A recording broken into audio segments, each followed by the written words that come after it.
আজকে তোমাদের 3 নম্বর class GST biology কোর্সের হাইড্রা মূলত শুরু হবে এবং এই হাইড্রার তুলনামূলকভাবে আমাদের রুই মাছ এবং ঘাস ফড়িং থেকে সহজ এবং আজকের ক্লাসটা আমরা বেশ দুর্দান্ত মনোযোগভাবে করবো আর কি। আর হ্যাঁ, তোমাদের ক্লাসের প্রথমে শুরুতেই বলে দিই, তোমরা আমার ক্লাসগুলো কিভাবে করলে পরীক্ষাতে ভালো করবে। ফার্স্ট অফ অল ক্লাসটা খুবই মনোযোগ দিয়ে করবে, কারণ আমি যখন ক্লাস করি তখন কিন্তু বইয়ের টপিক বেসড আলোচনা করি, বই থেকে দাগিয়ে দাগিয়ে পড়াই।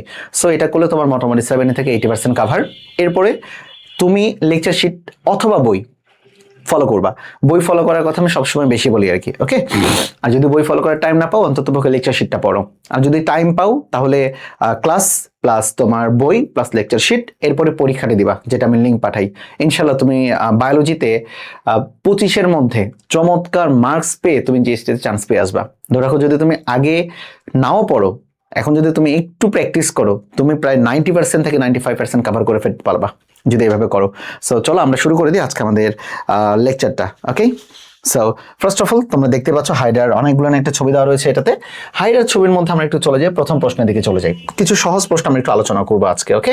সহজ প্রশ্নের মধ্যে দেখো কি বলা হয়েছে, হাইড্রার একবার ব্যবহার উপযোগী কোষ কোথায় সবচেয়ে কম থাকে।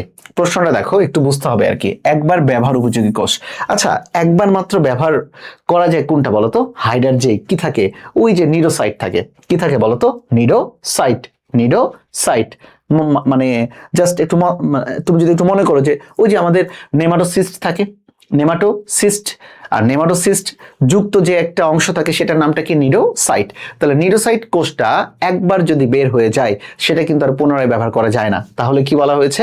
একবার ব্যবহার উপযোগী, মানে কি নিডোসাইটের কথা বলেছে।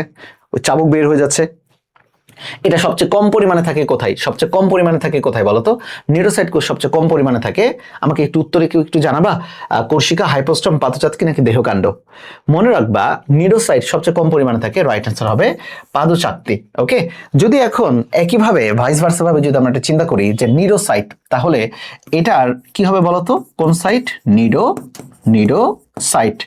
তাহলে বলো নিডোসাইট সবচেয়ে বেশি থাকে কোথায়? আমরা জানি একটা ব্যাটারি থাকে যেটার নাম হচ্ছে নেমাটোসিস্ট ব্যাটারি। অর্থাৎ হাইড্রার যে কোষিকা থাকে, হাইড্রার কোষিকার সংখ্যা মনে রাখবা 6 থেকে 10টি। 6 থেকে 10টি। এই কোষিকাগুলো, ধরে একটা কোষিকা, এই কোষিকায় যে ব্যাটারির মতো অংশ থাকে তাকে বলা হচ্ছে নেমাটোসিস্ট ব্যাটারি। আর we know that nematocyst is a part of cnidocyte. Nematocyst is a part of cnidocyte. তাহলে সবচেয়ে বেশি থাকে কোষিকা। তাহলে এই প্রশ্নটা যদি কমের জায়গায় যদি বেশি করে দিত, তাহলে উত্তরটা হতে কি বলতো? সবচেয়ে বেশি থাকে কোথায়? কোষিকাতে। কোথায় থাকে? কোষিকাতে। এখন একটু চলে আসি নিডোসাইট নিয়ে একটা গুরুত্বপূর্ণ তথ্যের কথা বলে আসে আর কি।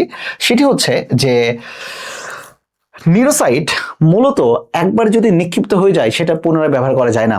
তাহলে যে জায়গাটা থেকে সেটা নিক্ষিপ্ত হলো সেই জায়গাটাতে তো একটা ফাঁকা জায়গা থেকে গেল, তাই না? তাহলে ওই ফাঁকা জায়গাটা পূরণ হইতে সময় লাগবে কত ঘন্টা? সময় লাগবে মোটামুটি 48 ঘন্টা। তাহলে আমার সাথে আরেকবার বলো তো, নিউরোসাইট যদি একবার নিক্ষিপ্ত হয়ে যায় তাহলে সেই জায়গাটায় নতুন নিউরোসাইট জন্মাইতে সময় লাগবে মোটামুটি কত ঘন্টা? 48 ঘন্টা। আর এই নিউরোসাইটটা অবশ্যই কোন কোষ তৈরি করবে? আমরা জানি হাইড্রার দেহের একটা বিশেষ পুনরুৎপত্তি ক্ষমতা সম্পন্ন কোষ রয়েছে যার নাম হচ্ছে ইন্টারস্টেশিয়াল কোষ। আর এই ইন্টারস্টেশিয়াল কোষে মূলত হাইড্রার দেহের 14 গোষ্ঠী উৎপাদন করবে, 14 গোষ্ঠী তৈরি করবে। তাহলে নিউরোসাইট কোষটা তৈরি করবে ইন্টারস্টেশিয়াল কোষ। নিউরোসাইট সবচেয়ে বেশি থাকে কোষিকাতে, সবচেয়ে কম থাকে পাদচাতকিতে। এবং একবার নিউরোসাইট নিক্ষিপ্ত হলে সেটা পুনরায় ব্যাক করতে ইন টোটাল টাইম লাগতে পারে কত ঘন্টা পর্যন্ত? 48 ঘন্টা পর্যন্ত। Is it clear to all of you? আশা রাখি জিনিসটা তোমাদের ক্ল্যারিফাই হয়ে যাবে আর কি এটাতে। চলো, ব্যাক করতে ইন টোটাল টাইম লাগতে পারে। ওকে, একের সি। তাহলে উত্তর দিচ্ছে একের সি। অ্যানোনিমাস উত্তর দিচ্ছে একের সি। হ্যাঁ, রাইট অ্যান্সার হচ্ছে একের সি। চলো এরপরের দিকে আমরা একটু চলে যাই আর কি। দেখি এরপরের দিকে আমরা একটু যাবো, সেটা হচ্ছে প্রাণীর টিস্যুরসে কোন উপাদান থাকলে হাইড্রা তাকে শিকার করে। তাহলে দেখো, প্রাণীর দেহে কোন উপাদান, কোন রাসায়নিক উপাদান থাকলে হাইড্রা তাকে শিকার করে? ফেনল, লিপিড, শর্করা নাকি গ্লুটাথিয়ন?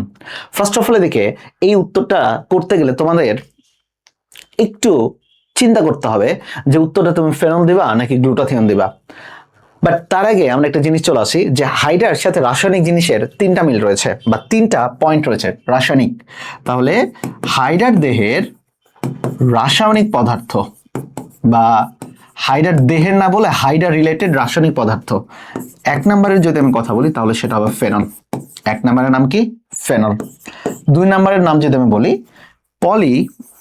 পলি গামা গ্লুটামেট, পলিগামা গ্লুটামেট।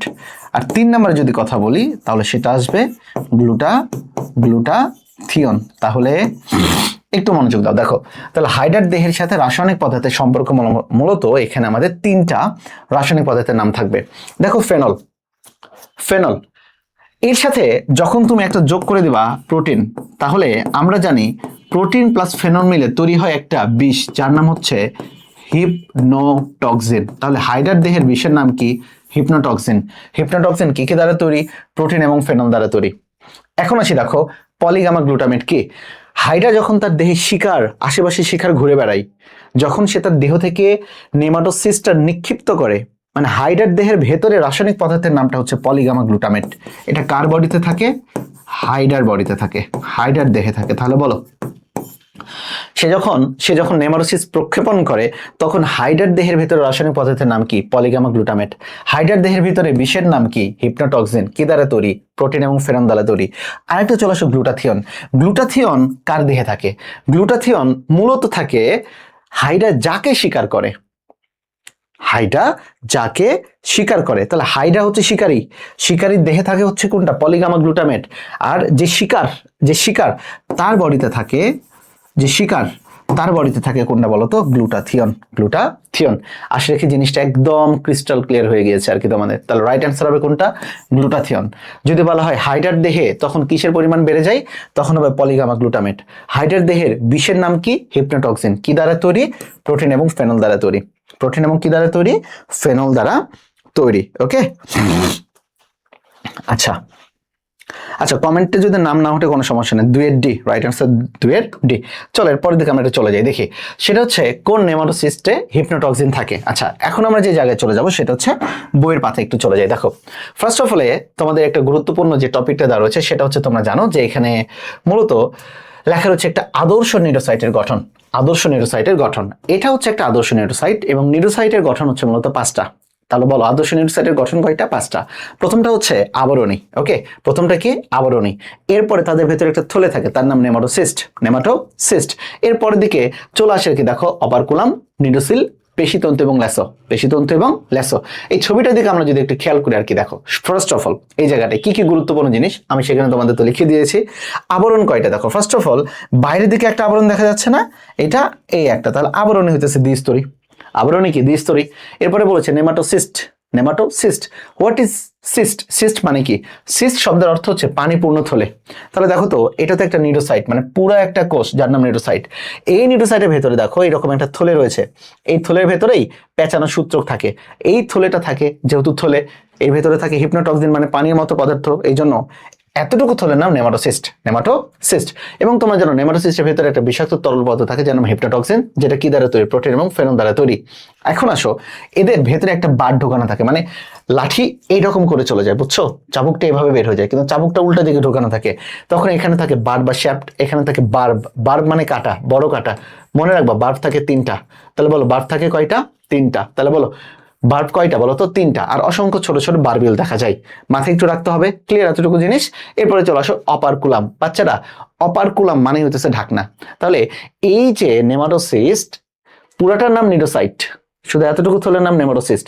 নেমাটোসিস্টের যে ঢাকনা, এই ঢাকনাটাকে কি বলা হবে বলো তো? অপারকুলাম, অপারকুলাম। চলো নিডোসিল, গুরুত্বপূর্ণ জিনিস নিডোসিল। ওকে, কথাটা মূলত নিডল থেকে আসছে, ধরে রাখো। সিল মানে যদিও বা গহ্বর, বাট নিডো মানে নিডল। তাহলে ওই সিলের গহ্বরের একটা নিডলকে বলা হচ্ছে নিডোসিল। তাহলে নিডোসিল কোনটা বলতো? একদম সূচের মতো, এই যে দেখো এটা হচ্ছে নিডোসিল। পরীক্ষাতে যেটা সবচেয়ে গুরুত্বপূর্ণ জিনিস, নিডোসিলকে বলা হয় রূপান্তরিত সিলিয়াম। আমার সাথে সাথে আবার বলো, পরীক্ষাতে এটা আসবে। তাহলে বলো রূপান্তরিত সিলিয়াম কোনটা? নিডোসিল। আবার বলো রূপান্তরিত সিলিয়াম কোনটা? নিডোসিল। আর পেশিতন্তু এবং ল্যাসো, পেশিতন্তু এবং ল্যাসো হইতেছে কোনটা জিনিস? এই যে দেখো পেঁচানো পেঁচানো যে অংশটা সেটা হচ্ছে ল্যাসো। ওকে, আর বাকিগুলান হচ্ছে তাদের কি তন্তু বলতো? পেশিতন্তু। বাকিগুলান কি তন্তু? পেশিতন্তু। এই যে হয়ে গেল।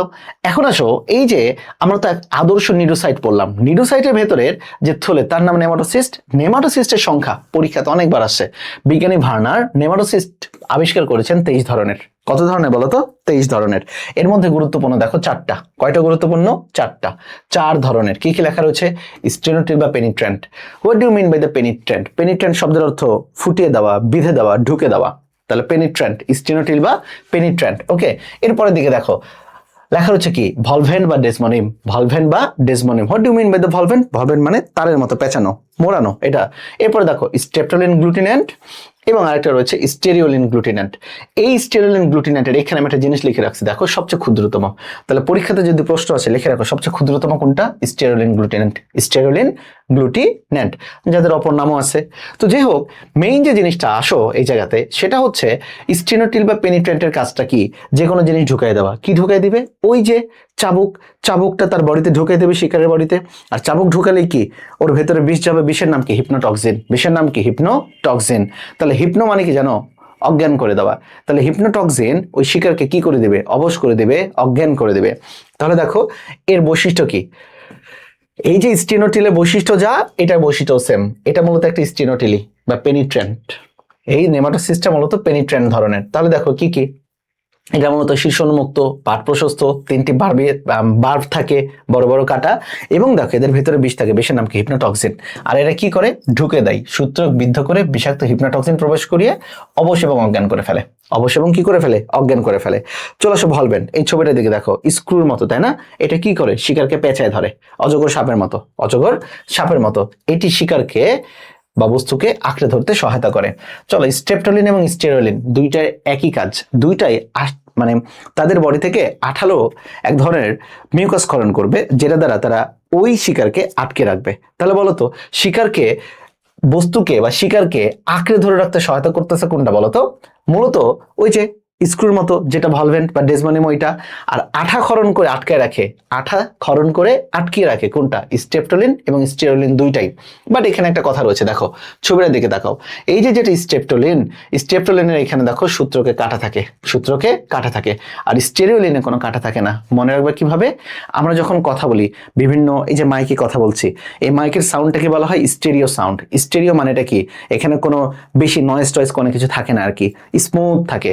তাহলে দেখো এটা যেহেতু স্মুথ, দ্যাটস এটার নাম হচ্ছে স্টেরিওলিন, স্টেরিওলিন।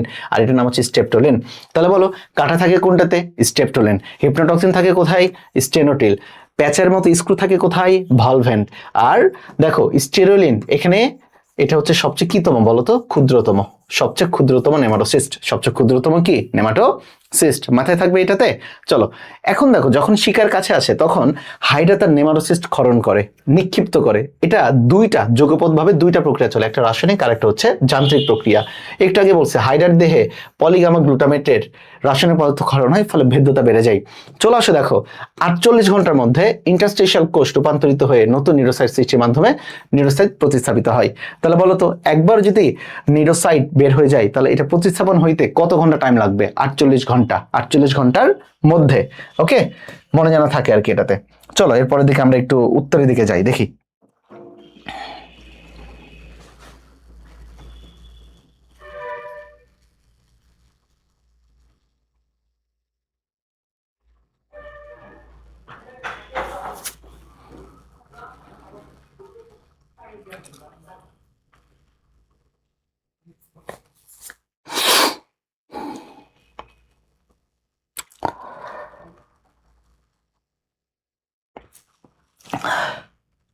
হ্যাঁ ওকে, দেখি উত্তরটা কি তিনের। কোন নেমাটোসিস্টে হিপনোটক্সিন থাকে? অলরেডি আমরা পড়ে ফেলছি আর কি। হিপনোটক্সিন থাকে মূলত কোনটাতে বলতো? প্রথমটাতে, যেটার নাম ছিল পেনিট্রেন্ট বা স্টেনোটিল। পেনিট্রেন্ট, যার অপর নাম কি? স্টিনোটিল। পেনিট্রেন্ট বা স্টেনোটিল। ওকে, ভলভেন কি করে? জড়িয়ে ধরে বা আঁকড়ে ধরে, স্ক্রুর মতো। স্টেরিওলিন গ্লুটিন্যান্ট, এটা হচ্ছে কোনো কি থাকে না? কাটা থাকে না। তার মানে তার যেই সূত্রক, এখানে কোনো কাটা থাকে না এবং এটা হচ্ছে সবচেয়ে ক্ষুদ্র। আর স্ট্রেপ্টোলিন গ্লুটিন্যান্ট, এটা হচ্ছে তার সূত্রকে কাটা থাকে। তাহলে স্টেরিওলিন গ্লুটিন্যান্ট এটা হচ্ছে সবচেয়ে বড় নাকি সবচেয়ে ক্ষুদ্রতম? তাহলে এটা হচ্ছে ক্ষুদ্রতম, ক্ষুদ্রতম। তাহলে রাইট অ্যান্সার হচ্ছে পেনিট্রেন্ট। তিনের উত্তর হচ্ছে। চলো এরপরে 4 যাই। হাইড্রার দেহের কোন কোষকে সংরক্ষিত কোষ বলে? হাইড্রার দেহের কোন কোষকে সংরক্ষিত কোষ বলে? চমৎকার একটা কথা বলছে। হাইড্রার দেহের যা কিছুই বলি না কেন বেশিরভাগ ক্ষেত্রে উত্তর হয় একটাই, সেটা হচ্ছে সেই ইন্টারস্টেশিয়াল কোষ। কারণ এটা হচ্ছে সংরক্ষিত কোষ, যখন মন চাই ও তখন যা খুশি তাই তৈরি করতে পারে। তাহলে এটার 4-এর উত্তরটা হবে কি বলতো? ইন্টারস্টেশিয়াল কোষ। তাহলে রাইট অ্যান্সার কোনটা? ইন্টারস্টেশিয়াল কোষ। চলো খেয়াল করে কি বলছে, নিচের কোন কোষ যে কোনো কোষে পরিণত হতে পারে? এটার উত্তরে কিন্তু একই, যে কোনো কোষে পরিণত হতে পারে। কোন কোষটা বলতো? ইন্টারস্টেশিয়াল কোষ। ইন্টারস্টেশিয়াল কোষ। এই ইন্টারস্টেশিয়াল কোষটা আমরা একটু পড়াশোনা করবো একটু পরে। হিপনোটক্সিন কোন কোষে থাকে? হিপনোটক্সিন কোন কোষে থাকে? আমরা একটু আগে বললাম না, আমরা একটু আগে বলো তো কি বললাম? এই যে এটা একটা ধরে রাখো থলে, এইখানে একটা বার থাকে, এই যে এটা এইখানে পেঁচানো পেঁচানো সূত্রক, এর ভেতরে যে তরল পদার্থ থাকবে, এখানে তো একটা নিডোসিল থাকে, তাই না? এখানে থাকে পেশিতন্তু, লেসতন্তু ইত্যাদি আর কি। ওকে, আচ্ছা তাহলে খেয়াল করি আর কি, দেখো এই যে এর ভেতরে যে তরল থাকে সেটার নামই হতেছে কি বলতো? হিপনোটক্সিন। সেটার নাম কি? হিপনোটক্সিন। আচ্ছা বাচ্চারা বলো তো, হিপনোটক্সিন থাকে মূলত কোথায়? নিউরোসাইটে। কোথায় থাকে? নিউরোসাইটে। বাট নিউরোসাইটে একটা থলে থাকে, সেই থলের নাম কি? নেমাটোসিস্ট। নেমাটোসিস্ট। ওকে, চলো এখন আমরা একটু বইয়ের দিকে চলে যাই আর কি। দেখো আমাদের একটা গুরুত্বপূর্ণ টপিক পড়া হয়েছে, আমরা আরেকটা গুরুত্বপূর্ণ টপিকে যাব। আমরা জানি হাইডার দ্বিস্তরী, বাইরের স্তরকে বলা হয় এপিডার্মিস আর ভেতরের স্তরকে বলা হয় গ্যাস্ট্রোডার্মিস। এবং তোমরা এটাও জানো এপিডার্মিস এবং গ্যাস্ট্রোডার্মিসের মাঝখানে একটা কি থাকে বলো তো? তরল একটা লেয়ার থাকে বা অকুশীয় একটা লেয়ার থাকে, সেই লেয়ারকে তোমরা ভালোবেসে নাম দিচ্ছ মেসোগ্লিয়া।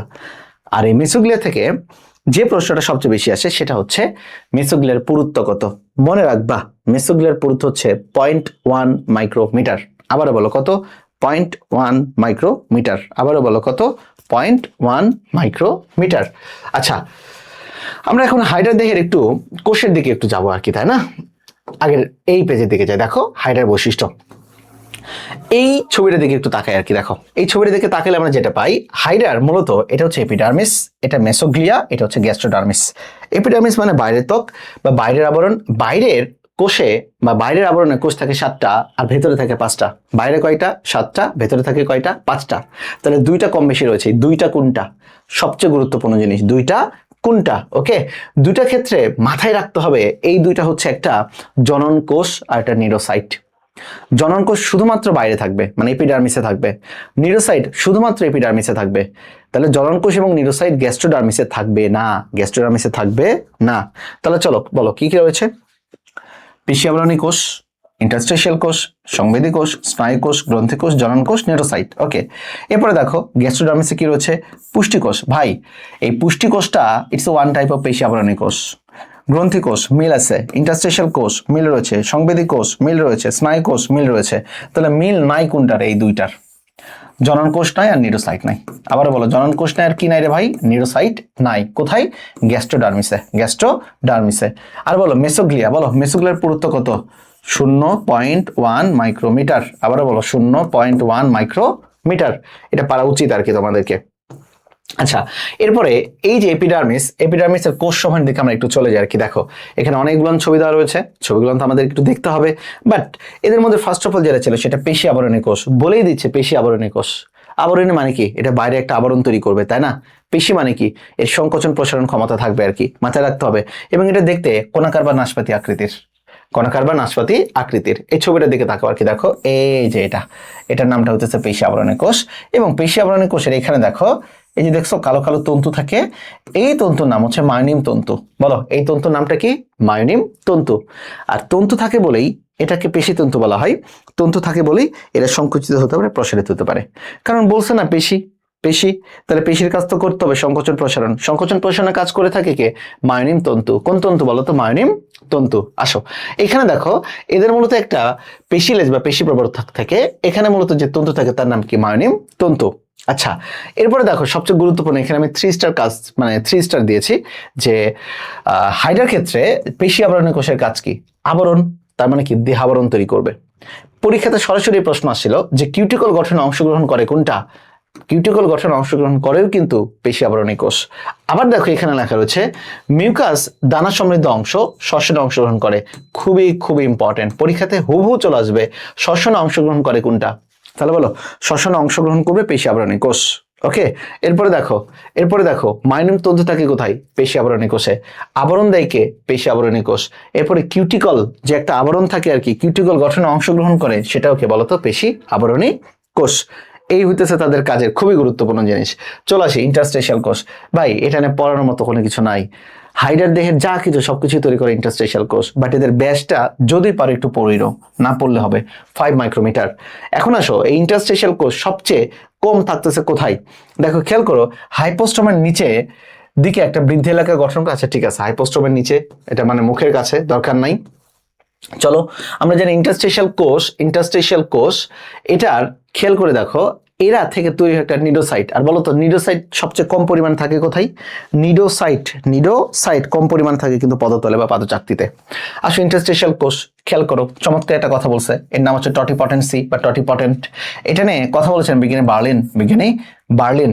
ওকে, বার্লিন কি বলেছেন? হাইড্রা কতদিন পর পর তার দেহের সমগ্র কোষ এই ইন্টারস্টেশিয়াল কোষ দ্বারা প্রতিস্থাপিত করে। যেমন তোমরা জানো আমাদের দেহের আরবিসি থাকে না, লোহিত রক্তকণিকা 120 দিন পর পর তারা কি নষ্ট হয়ে যায় এবং রিজেনারেট হয়। সেম ভাবে হাইড্রার দেহের প্রত্যেকটা কোষ কতদিন পর পর রিজেনারেট করে? 45 দিন পর পর। গেল। 2 নম্বর কথা আসি, নিডোসাইট প্রতিস্থাপিত হইতে টাইম লাগে কত ঘন্টা? 48 ঘন্টা। তাহলে দেখো এক জায়গায় পাইলাম কতদিন? 45 দিন। আর প্রতিস্থাপিত হইতে সময় লাগে কত ঘন্টা বলো তো? 48 ঘন্টা। চলো, এই যে 45 দিন পর পর ইন্টারস্টেশিয়াল কোষ দ্বারা প্রতিস্থাপিত হয়, এটা কোন বিজ্ঞানীর মতবাদ? বিজ্ঞানী বেরিন। আমি মনে হয় বার্লিন বলছি একটু আগে, মানি হাইস্টের বার্লিনের কথা মনে পড়ে গেছে। এটার নাম কি? বিজ্ঞানী ব্রেইন। ওকে, তাহলে নোট বার্লিন। ওকে, এটা হবে বিজ্ঞানী ব্রেইন। এই বৈশিষ্ট্যকে বলা হয় টটিপটেন্সি শব্দের অর্থ হচ্ছে পুনরুৎপত্তি, পুনর্জাগরণ, রিজেনারেশন ইত্যাদি। চলো সংবেদী কোষ দুধার সাথে সংবেদী, দুধার সাথে সমকোণে। ভাই তাহলে বলো তো কোনটা সমকোণে অবস্থান করে সংবেদী কোষ। আচ্ছা, সংবেদী কোষের কাজ কি? যেমন আমার বডি বা আমার ঘরে এখন আমার একটু গরম লাগতেছে আর কি এটাতে। ওকে, সংবেদ, এই যে তাপ, চাপ ইত্যাদি, এটা হতেছে সংবেদী কোষ। আর এই সংবেদটা বডির ব্রেন পর্যন্ত নিয়ে গেছে যেটা, সেটা হতেছে স্নায়ুকোষ। তাহলে অনুভূতি জাগায় সংবেদ কোষ। অনুভূতি জাগায় কোন কোষ বলতো? সংবেদ কোষ। আর অনুভূতিকে পরিবহন করে কে? স্নায়ুকোষ। কোন কোষ বলতো বাবা? স্নায়ু কোষ। যেমন এখানে দেখো আলো, তাপ ইত্যাদি প্রভৃতি উদ্দীপনা থাকে। স্নায়ুকোষ হচ্ছে মেসোগ্লিয়া ঘেঁষে থাকে, এটা একটু মাথায় রাখতে হবে। এবং এরা কি করে? সংবেদী কোষে গৃহীত উদ্দীপনা দেহের বিভিন্ন অংশে সরবরাহ করে। গ্রন্থিকোষ নাম হয়েছে কেন বলতো? গ্রন্থিকোষের নাম হয়েছে এটা ক্ষরণ করবে। আর এটা ক্ষরণ করে বলেই ওর দেখবা পাদচাতকিতে মানে পায়ের দিকে দেখবা ছোট ছোট বুদবুদে তৈরি হয়। ছোট ছোট কিসে তৈরি হয় বলতো? বুদবুদের সৃষ্টি হয়। দেখো মিউকাস ক্ষরণ করে দেহকে কোনো বস্তুর সাথে লেগে থাকতে সহায়তা করে এবং বুদবুদ সৃষ্টি করে। আরেকটা জিনিস, বেটা গলৎকরণে সহায়তা করে, মানে গিলতে সহায়তা করে। তাহলে বলো সরাসরি যদি প্রশ্ন আসে গলৎকরণে সহায়তা করে কে, সেটা হবে গতে গলৎকরণ, গতে গ্রন্থিকোষ। গতে কি কোষ বলতো? গ্রন্থিকোষ। ওকে, আচ্ছা, এরপর চলে আসি জনন কোষ নিয়ে আহামরি কোনো কিছু নাই, শুক্রাণু ডিম্বাণু। বাট শুক্রাণু 3টা পয়েন্ট থাকে বা 3টা অংশ থাকে, এটা সারা জীবন পড়ে আসো আর কি। একটা হচ্ছে মস্তক, তাই না? এরপরে দেখো একটা হচ্ছে মধ্যখণ্ড, একটা হচ্ছে লেজ। মস্তকে কি থাকে? নিউক্লিয়াস যুক্ত মস্তক। মধ্যখণ্ডক গুরুত্বপূর্ণ, একটা সেন্ট্রিওল যুক্ত মধ্যখণ্ডক। আবার বলো মধ্যখণ্ড কি যুক্ত? আমার সাথে বলো, সেন্ট্রিওল যুক্ত। মধ্যখণ্ড কি যুক্ত বলো? সেন্ট্রিওল যুক্ত। এবং খেয়াল করো এদের একটা লম্বা লেজ থাকে। এখন ডিম্বাণুতে আসো। ডিম্বাণু ক্ষেত্রে কি হয়? একটা পরিণত ডিম্বাণু হয় এবং এর সাথে সাথে 3টা নষ্ট হয়। নষ্টের নাম হচ্ছে পোলার বডি। তাহলে বলো পোলার বডির সংখ্যা কত? 3টা। ক্লিয়ার? 7 নম্বর পয়েন্টের দিকে চলে আসো, নিউরোসাইট। অলরেডি পড়ানো শেষ। আদর্শ নিউরোসাইটের গঠন আমরা পড়ে ফেলছি। এই যে গহ্বরের ঢাকনা, এটা হচ্ছে অপারকুলাম, এখানে বিষ থাকে হিপনোটক্সিন। পরিস্ফুটনত নিউরোসাইটকে নিউরোব্লাস্ট বলে। ব্লাস্ট মানে অপরিণত কোষ, আর সাইট মানে পরিণত কোষ। এদের কাজ কি? শিকার ধরা, অসার করা। এরপরে হাইডার নিউরোসাইট শ্রেণীতাত্ত্বিক গুরুত্ব বহন করে, কারণ বিজ্ঞানী ভার্নার এই 23 প্রকার যে নেমাটোসিস্ট গঠন বা তা আবিষ্কার করেছেন, এটার পেছনে কাজ করেছে মূলত নিউরোসাইট। এই জন্য শ্রেণীতাত্ত্বিক গুরুত্ব রয়েছে কার? নিউরোসাইটের। ওকে,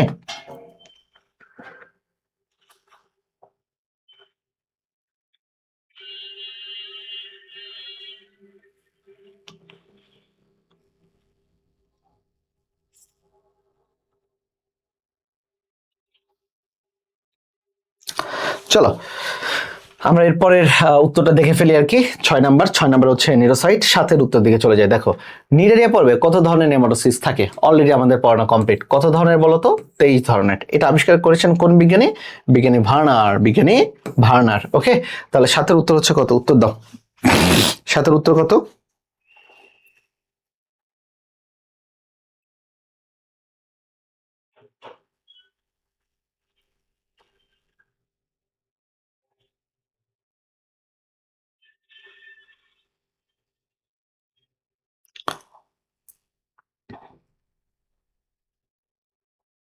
আচ্ছা, যদি 25 নম্বরের উত্তর ভুল দেওয়া থাকে তাহলে সেটা আমরা ঠিক করে ট্রাই করবো আর কি। ওকে, 25 নম্বরের প্রশ্নটা আমি একটু দেখে ফেলি। তোমরা যেহেতু বলতেছো 25 নম্বরের উত্তর ভুল দেওয়া, আমি একটু দেখি।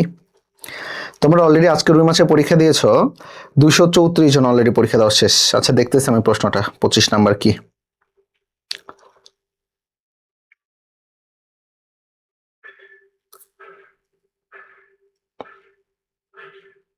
ইয়েস, 25 নম্বরের উত্তর ভুল দেওয়া আছে ভাইয়া। 25 নম্বরের উত্তর 25 নম্বরের উত্তর হবে বায়ুথলি। গভীরতা বোঝাতে সহায়তা করে বায়ুথলি। অফকোর্স ভুল দেওয়া রয়েছে, 25 নম্বরের উত্তর ভুল দেওয়া রয়েছে। ওকে, এটা হবে বায়ুথলি। বায়ুথলি হবে আর কি। ইয়েস, রাইট অ্যান্সার বায়ুথলি। তোমরা ভালো পরীক্ষা দিচ্ছ তার মানে, বোঝা যাচ্ছে। So good.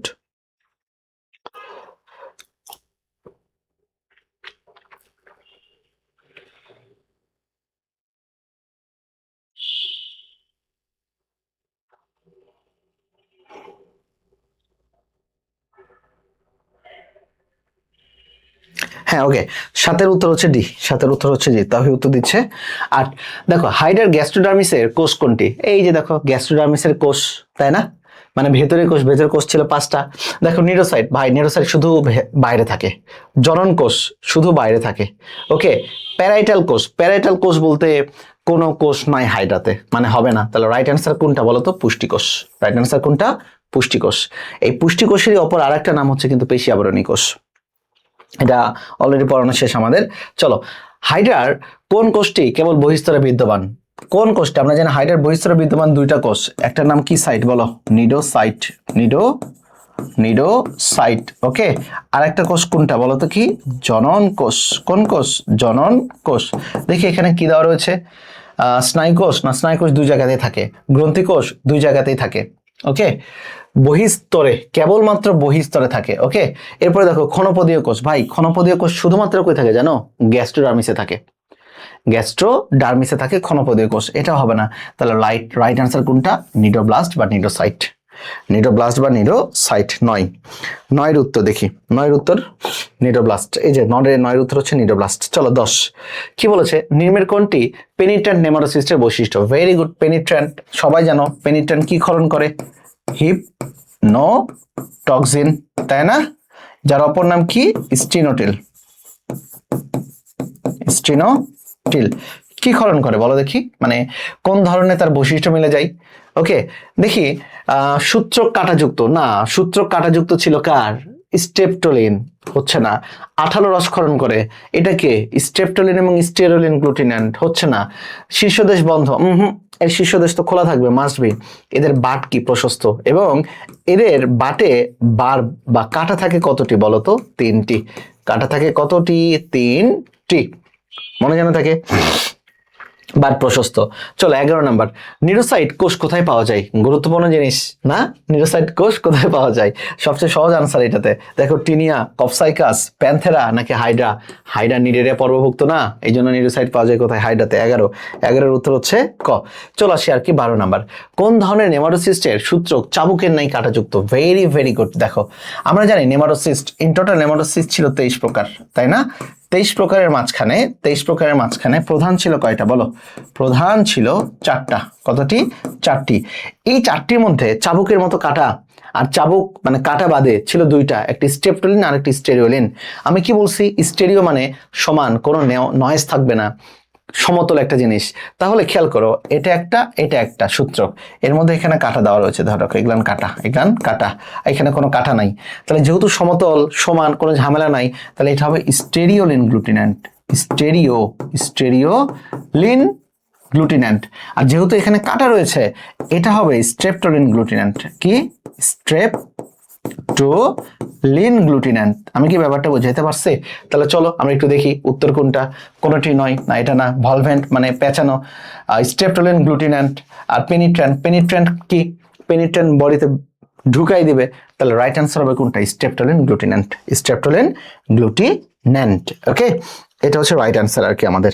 চলো, হাইড্রার কোন কোষ বুদবুদ তৈরি করে? ভেরি গুড, একটা চমৎকার একটা কথা বলছে আর কি। বুদবুদ তৈরি করে তো ভাসে থাকতে সহায়তা করে। এই যে ভেসে যে থাকে না বুদবুদ, তাহলে বুদবুদ সৃষ্টি করতে কি মানে কিসে সহায়তা করে বলতো?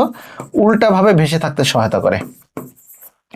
ভেসে থাকতে সাহায্য করে, তাই না? বুদবুদ সৃষ্টি করলে এটা কোন কোষ করে? ভেসে থাকতে সহায়তা করে মূলত হাইডার। ধরে রাখো এটা হইতেছে হাইডার একটা বডি, এটা হইতেছে তার হাইডার কোশিকা। হাইডার বডির এই অংশটাকে বলা হচ্ছে পদতল। হাইডা যখন বুদবুদ সৃষ্টি করে, বুদবুদ তৈরি হয় মূলত, বাবল তৈরি হয় মূলত পদতল থেকে। পদতল থেকে বাবল সৃষ্টি হলে হাইডা টোটালি উল্টে যায়। হাইডার পদতল থাকবে উপরে আর কোশিকা থাকবে নিচে। তাহলে দেখো পদতল মানে বাইরের কোষ। ইন্টারস্টেশিয়াল কোষ হবে না। সংবেদী কোষ হবে না। এন্ডোডার্মিসের গ্রন্থি কোষ হবে না। তাহলে হবে কোনটা? দেখো এপিডার্মাল কোষে, যে এপিডার্মাল মানে একদম বহিস্থের। তাহলে এটার রাইট অ্যান্সার হবে কি? এপিডার্মাল কোষ। তাহলে আবারও বলো কোন কোষ? এপিডার্মাল কোষ। এপিডার্মাল কোষ হইছে? এপিডার্মাল কোষ। চলো 14 নাম্বার, হাইডার কিউটিকল সৃষ্টি হয় কোন কোষের নিঃসরণ থেকে? অলরেডি পড়ানো শেষ, দেখছো? অলরেডি পড়ানো শেষ কিউটিকল। আমরা জানি হাইডার বহিস্তরের থাকে কি? পেশি আবরণী কোষ। এই পেশি আবরণী কোষের মধ্যে একটা গুরুত্বপূর্ণ কাজ ছিল কি বলতো? হাইডার দেহের বহি আবরণে কিউটিকল তৈরি করা। কি তৈরি করা? কিউটিকল তৈরি করা। এবং এই যে এটা শুধু কিউটিকল, পেশি আবরণী কোষ যে শুধু কিউটিকলই তৈরি করবে ব্যাপারটা এরকম না। এরা মূলত শ্বসনেও সহায়তা করে, শ্বসনের সহায়তা করে। তাহলে বলো, যদি কখনো বলা হয় কিউটিকল গঠনে সহায়তা করে কে? পেশি আবরণী কোষ। যদি কখনো বলা হয় শ্বসনের সহায়তা করে কে? পেশি আবরণী কোষ। যদি কখনো বলা হয় দেহের আবরণ তৈরি করে কোনটা? লেখায় রয়েছে আবরণী, তাহলে সেটা হবে কি? পেশি আবরণী কোষ। পেশি আবরণী কোষ। ওকে, চলো তাহলে 14 উত্তর হচ্ছে পেশি আবরণী কোষ। চলে যাই এরপরে দেখি 15 নম্বরে কি বলেছে। হাইড্রা কোনটি হাইডার গ্যাস্ট্রোডার্মিসে থাকে না? চমৎকার কথা বলছে, গ্যাস্ট্রোডার্মিসে থাকে না। আমরা জানি গ্যাস্ট্রোডার্মিসে থাকে 5টা, তাই না? আর মূলত 5টার মধ্যে, আর এপিডার্মিসে থাকে 7টা। 7টার মধ্যে 2টা কি কি? একটা নিউরোসাইট, একটা জনন কোষ। এই নিউরোসাইট এবং জনন কোষ কখনোই গ্যাস্ট্রোডার্মিসে থাকবে না। তাহলে দেখো কি কি? গ্রন্থি কোষ থাকে, সংবেদী কোষও থাকে, স্নায়ু কোষও কমন। তাহলে থাকে না কোনটা বলতো? নিউরোসাইট। আর একটা উত্তর হতো যদি থাকতো জনন কোষ। যদি থাকতো কোন কোষ? জনন কোষ। যদি থাকতো কোন কোষ বলতো? জনন কোষ। ওকে, বোঝা গেছে? এটা জনন কোষের কথা বলা হয়েছে। হ্যাঁ 13, তোমাদের উত্তরগুলো একটু দ্রুত চাচ্ছি। 15 রে, হ্যাঁ ঠিক আছে, তবে ভেরি গুড। 15 রে। চলো আসি 16 নম্বরের দিকে যাই আর কি। আমরা দেখো বার্ব এবং বার্বিউল যুক্ত নেমাটোসিস্ট কোনটা? ভাই বার্ব এবং বার্বিউল যুক্ত নেমাটোসিস্ট চোখ বন্ধ করে তো তোমরা দেখে আসছো একটু আগে। এই যে দেখো বার্ব এবং বার্বিউল, দেখো বার্ব এবং বার্বিউল। এই যে দেখো এটা হচ্ছে বার্ব, একটা দুইটা, পেছনে একটা আছে 3টা, আর ছোট ছোট এগুলো হচ্ছে বার্বিউল। তাহলে বার্ব এবং বার্বিউল কাজে থাকবে বলতো? যারা বডিতে ঢুকাই দিবে, মানে কি? পেনিট্রেন্ট বা স্টেনোটিল। পেনিট্রেন্ট বা কি টিল বলতো? স্টেনোটিল। এই যে দেখো পেনিট্রেন্ট বা কি? স্টেনোটিল। এদের কি থাকে? বার্ব থাকে অথবা ক্ষুদ্র ক্ষুদ্র বার্বিউল থাকে। এই যে এখানে দেখি আমার খেয়াল করবো, দেখো এই যে কাটা 1 2 3 বড় কাটা বার্ব, এখানে ছোট ছোট ছোট ছোট কাটা থাকে যাদের নাম কি বলতো? বার্বিউল। ওকে, তাহলে নেমাটোসিস্ট কোনটা? ভলভেন্ট না স্ক্রুর মতো। স্টেপটোলিন, স্টেরোলিন এটা কি ক্ষরণ করে বলতো? এরা মূলত আঠালো পদার্থ ক্ষরণ করে। কোন পদার্থ ক্ষরণ করে? আঠালো পদার্থ ক্ষরণ করে। পেনিট্র্যান্ট এটা কি ক্ষরণ করে বলতো? হিপনোটক্সিন। দেখছো একই জায়গা থেকে কতবার প্রশ্ন আসছে। হিপনোটক্সিন। চলে আসি সর্বাপেক্ষা ক্ষুদ্র নেমাটোসিস্ট। আজকে লেকচার যারা প্রথমে করতেছো তারা শুরুতে জানো ক্ষুদ্র নেমাটোসিস্ট কোনটা? স্টেপটোলিন নাকি স্টেরিওলিন? ওকে, পেনিট্র্যান্ট হবে না, ভলভেন্ট হবে না, স্টেপটোলিন নাকি স্টেরিওলিন? রাইট অ্যান্সার হবে মূলত কোনটা আমাদের? স্টেরিওলিন। কোনটা হবে বলো? স্টেরিওলিন। স্টেরিও মানে সমতল, মনে রাখতে হবে। স্টেরিওলিনের মধ্যে কোনো কিছু থাকে না, নো কাটা। 17 18 নম্বরের দিকে চলে আসি। দেখো হাইডার নাইট্রোজেন ঘটিত বর্জ্য পদার্থ থেকে শৈবালের কিসের চাহিদা পূরণ হয়? এই যে দেখো নাইট্রোজেন। এ ভাই নাইট্রোজেন মানে কি বলতো? মূলত এটা আসে অ্যামোনিয়া থেকে। কই থেকে আসে বলতো? অ্যামোনিয়া জাতীয় খাবার টাবার বলো বা বর্জ্য পদার্থ বলো ইত্যাদি। তাহলে এই অ্যামোনিয়া মূলত তৈরি হয় কোন জিনিস দ্বারা? সেটা হয় প্রোটিন জিনিস দ্বারা, কারণ প্রোটিনে মূলক থাকে, NH2 মূলক থাকবে আর কি এটাতে। তাহলে বলো যত বেশি পরিমাণে প্রোটিন খাবা বডিতে তত বেশি পরিমাণে কি তৈরি হবে? অ্যামোনিয়া। এবং অ্যামোনিয়া থেকে তৈরি হতে পারে কি বলতো? নাইট্রোজেন যে আয়ন বলি সেটা মূলত আসতে পারে। তাহলে তাহলে বলতো কিসের চাহিদা পূরণ করে? লিপিড না, লিপিডে না। শর্করা? অ্যামোনিয়া নাই বা নাইট্রোজেন উপাদান নাই। খনিজ লবণ নাই। তাহলে আছে কোনটা বলো? একমাত্র রয়েছে প্রোটিন। কারণ এই যে দেখো প্রোটিন যত বেশি খাবে তার বডিতে তত বেশি পরিমাণে অ্যামোনিয়া উৎপাদন হবে। কি উৎপাদন হবে? অ্যামোনিয়া উৎপাদন হবে। আর অ্যামোনিয়া তো একটা নাইট্রোজেনের কি বলো? একটা উপাদান। নাইট্রোজেনের একটা কি উপাদান। আচ্ছা চলো এরপরে দিকে আমরা একটু চাই দেখি কি বলা হয়েছে আর কি 19 নাম্বার, হাইড্রাতে অন্তঃকোষীয় পরিপাক ঘটে। চমৎকার একটা কথা বলছে ভাই, একদম ফাটাফাটি একটা কথা বলছে এই জায়গাটাতে। পরিপাক, চলো বুঝাই দিই, খেয়াল করি। দারুণ একটা প্রশ্ন। হাইড্রার পরিপাক দুই প্রকার। পরিপাক কয় প্রকার? দুই প্রকার। একটাকে বলা হচ্ছে অন্তঃকোষীয়, আরেকটাকে বলা হচ্ছে বহিঃকোষীয়। মনোযোগ দাও, একটাকে বলা হচ্ছে অন্তঃকোষীয়, আরেকটার নাম হচ্ছে কি বহিঃকোষীয়। হাইড্রার বডি দিকে যদি আমি একটু তাকাই তাহলে হাইড্রার বডিটা কেমন খেয়াল করো তো। হাইড্রার বডিটা কেমন? ধরে রাখো এইরকম মোটামুটি আর কি, তাই না?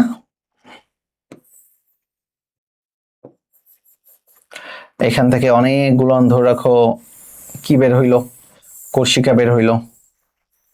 এটা হচ্ছে কোর্সিকা। এখন আসে এখানে তাদের মুখচ্ছিদ্র রয়েছে হাইপোস্টম। হাইপোস্টম, এই হাইপোস্টম থেকে এখানে দেখো একটা দেখো থলির মতো, চমৎকার একটা থলির মতো একটা জিনিস তৈরি হয়েছে আর কি। এই যে গহ্বর দেখা যাচ্ছে এটার নাম হচ্ছে সিলেন্টেরন। এই গহ্বরের নামটাই কি? সিলেন্টেরন। সিলেন্টেরন। খেয়াল করবা এই সিলেন্টেরনের পাশে এই যে দেখো এই জায়গায় অনেকগুলো আরেকটা স্তর রয়েছে। এই যে দেখো স্তর, এই স্তরের ভেতরে ভেতরে ভেতরে অনেকগুলো কোষ থাকবে। স্তরের ভেতরে কি থাকবে? আমরা তো জানি অবশ্যই কোষ থাকবে। কি থাকবে বলো আমার সাথে সাথে বলো? কোষ থাকবে, তাই না? তাহলে খেয়াল করো যখন খাদ্য সে খাবে, খাদ্য তো আসবে এই গহ্বরে, সিলেন্টেরনে আসবে। বলতো সিলেন্টেরনে কি এই কি কোনো কোষের মধ্যে ঢুকতেছে নাকি একটা ফাঁকা জায়গা আসতেছে? সিলেন্টেরন কিন্তু কোনো কোষ না, সিলেন্টেরন একটা ফাঁকা জায়গা। তার মানেটা কি? এটা তো কোষের ভিতরে ঢোকেই নাই। তার মানে সিলেন্টেরনে কোনো খাবার আসলে সেটা হবে বহিঃকোষীয়। কোন কোষীয় বলতো? বহিঃকোষীয়। কেন বহিঃকোষীয় হবে? কারণ ও তো এখনো কোষের মধ্যে ঢোকে নাই। কোষের মধ্যে কি ও ঢোকে নাই। এখন খেয়াল করো এই খাবারটা যখন আসলো, আসার পরে সে যদি কোনো কারণে এই কোষগুলো কর্তৃক শোষিত হয় তখন সেটাকে বলা হবে কি কোষীয় বলতো? অন্তঃকোষীয় পরিপাক। আবারও বলো কোন কোষীয় পরিপাক? অন্তঃকোষীয় পরিপাক। তাহলে বলো বহিঃকোষীয় পরিপাক কোথায় ঘটে? গহ্বরে। কোথায় বলতো?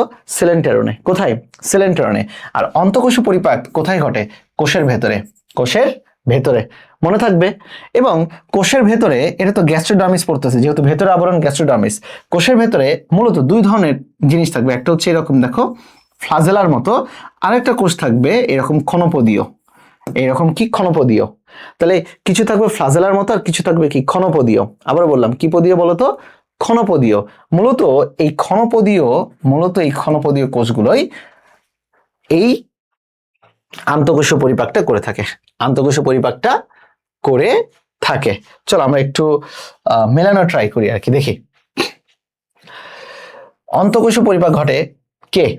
অন্তঃকোষীয় পরিপাক ঘটে মূলত কোথায়? তাহলে একটু খেয়াল করো, ফ্লাজেলা যুক্ত কোষ। না রে ভাই, ফ্লাজেলা যুক্ত কোষ অন্তঃকোষীয় পরিপাক করে না। এরপরে চলে আসি এনজাইম ক্ষরণকারী কোষ। এনজাইম ক্ষরণকারী কোষও অন্তঃকোষীয় পরিপাক করে না। এনজাইম ক্ষরণকারী কোষ পরিপাকে সহায়তা করে, অন্তঃকোষীয় বহিঃকোষীয় না। চলো মিউকাস ক্ষরণকারী কোষ, এ তো পরিপাকের সহায়তাই করবে না। তাহলে মূলত অন্তঃকোষীয় পরিপাকে সহায়তা করবে ক্ষণপথযুক্ত কোষ। আবারও বলো কোন যুক্ত কোষ? ক্ষণপথযুক্ত কোষ। এটা কিন্তু গুরুত্বপূর্ণ, ক্ষণপথযুক্ত কোষ। ওকে, আচ্ছা এই যে এখানে যে দুটা কোষের কথা আমি বললাম এখানে তোমাদের, সেটা হচ্ছে দেখো একটা হচ্ছে বহিঃকোষীয় পরিপাক, আর হচ্ছে অন্তঃকোষীয় পরিপাক। এই অন্তঃকোষীয় পরিপাক এটা ঘটতেছে কোথায় বলতো? কোষের ভেতরে। এবং যেহেতু এটা গ্যাস্ট্রোডার্মিস, ভেতরে আবরণ, এটাকে আমাদের কি বলা হচ্ছে? বলা হচ্ছে মূলত পুষ্টিকোষ। তাহলে বলো কোন কোষ বলা হচ্ছে? গ্যাস্ট্রোডার্মিসের পেশি আবরণী কোষের অপর নামে পুষ্টিকোষ। পুষ্টিকোষ আবার দুই প্রকার, একটা হচ্ছে ফ্লাজেলীয়, বলো কি লিও? ফ্লাজেলীয় কোষ, এবং আরেকটা হচ্ছে কি বলতো? ক্ষণপদীয় কোষ। ক্ষণপদীয় কোষ। তাহলে বলো পুষ্টিকোষের অংশ কয়টা? দুইটা। কয়টা অংশ? দুইটা। ফ্লাজেলীয় কোষ আর একটা কি? ক্ষণপদীয় কোষ। আর এই ক্ষণপদীয় কোষটাই মূলত কি করে বলতো? অন্তঃকোষীয় পরিপাক করে। অন্তঃকোষীয় পরিপাক করে। আমার মনে হয় তোমরা বুঝতে পারছো এই জায়গাটাতে, অবশ্যই বোঝা উচিত।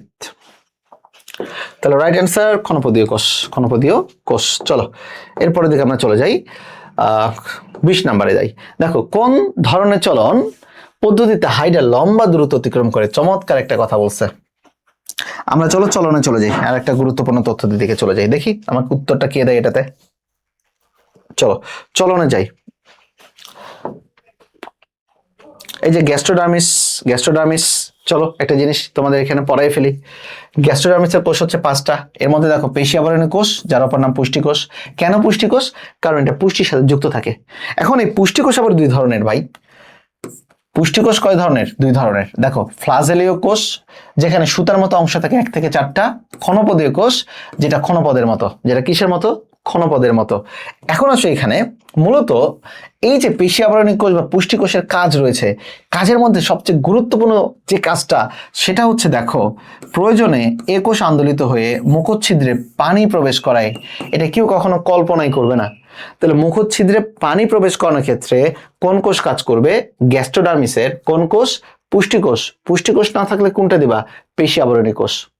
তাহলে বলো তো মুখচ্ছিদ্রে পানি প্রবেশ করাবে মূলত কোন কোষটা? এটা হবে পুষ্টিকোষ বা পেশি আবরণী কোষ। আবারও বলো, পুষ্টিকোষ বা পেশি আবরণী কোষ। এটা কিন্তু পরীক্ষাতে বেশ গুরুত্বপূর্ণ সহকারে আসে একটা প্রশ্ন। ওকে, চলো গ্রন্থিকোষের কাজই হতেছে ক্ষরণ করা, তাই না?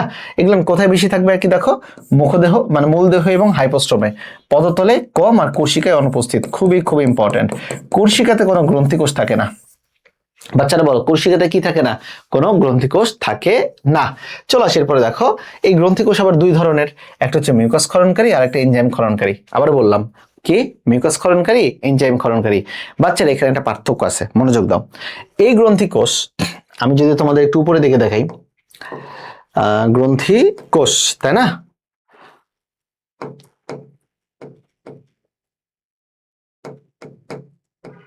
ওকে, এই যে দেখো গ্রন্থিকোষ, এখানে খেয়াল করে দেখো, এই গ্রন্থিকোষ তো গ্যাস্ট্রোডার্মিসে রয়েছে, আবার এপিডার্মিসে রয়েছে। পার্থক্যটা কি? মনে রাখবা, এপিডার্মিসের গ্রন্থিকোষ শুধু একটা জিনিস ক্ষরণ করে, সেটা হচ্ছে মিউকাস। বলো, সেটা কি? মিউকাস। আর গ্যাস্ট্রোডার্মিসের গ্রন্থিকোষ ক্ষরণ করে 2টা জিনিস। ওকে, একটা নাম হচ্ছে মিউকাস, আর আমরা জানি কি পরিপাকের জন্য কি লাগবে? সবচেয়ে গুরুত্বপূর্ণ এনজাইম। কি লাগবে? এনজাইম। তাহলে বলো, এটা মূলত ক্ষরণ করে কয়টা? 2টা জিনিস। মিউকাসও ক্ষরণ করবে, আবার খাদ্য পরিপাকের জন্য কি ক্ষরণ করবে? এনজাইমও ক্ষরণ করবে। আর এপিডার্মিসের গ্রন্থিকোষ শুধুমাত্র একটা জিনিস ক্ষরণ করবে, সেটা হচ্ছে মিউকাস। কোন কাজ? বলো, মিউকাস। এটা একটু মাথায় রাখতে হবে। চলো যাই এরপরে। দূরত্বতে যাবো আর কি আমরা, তাই না? আমরা একটু চলনের দিকে যাই।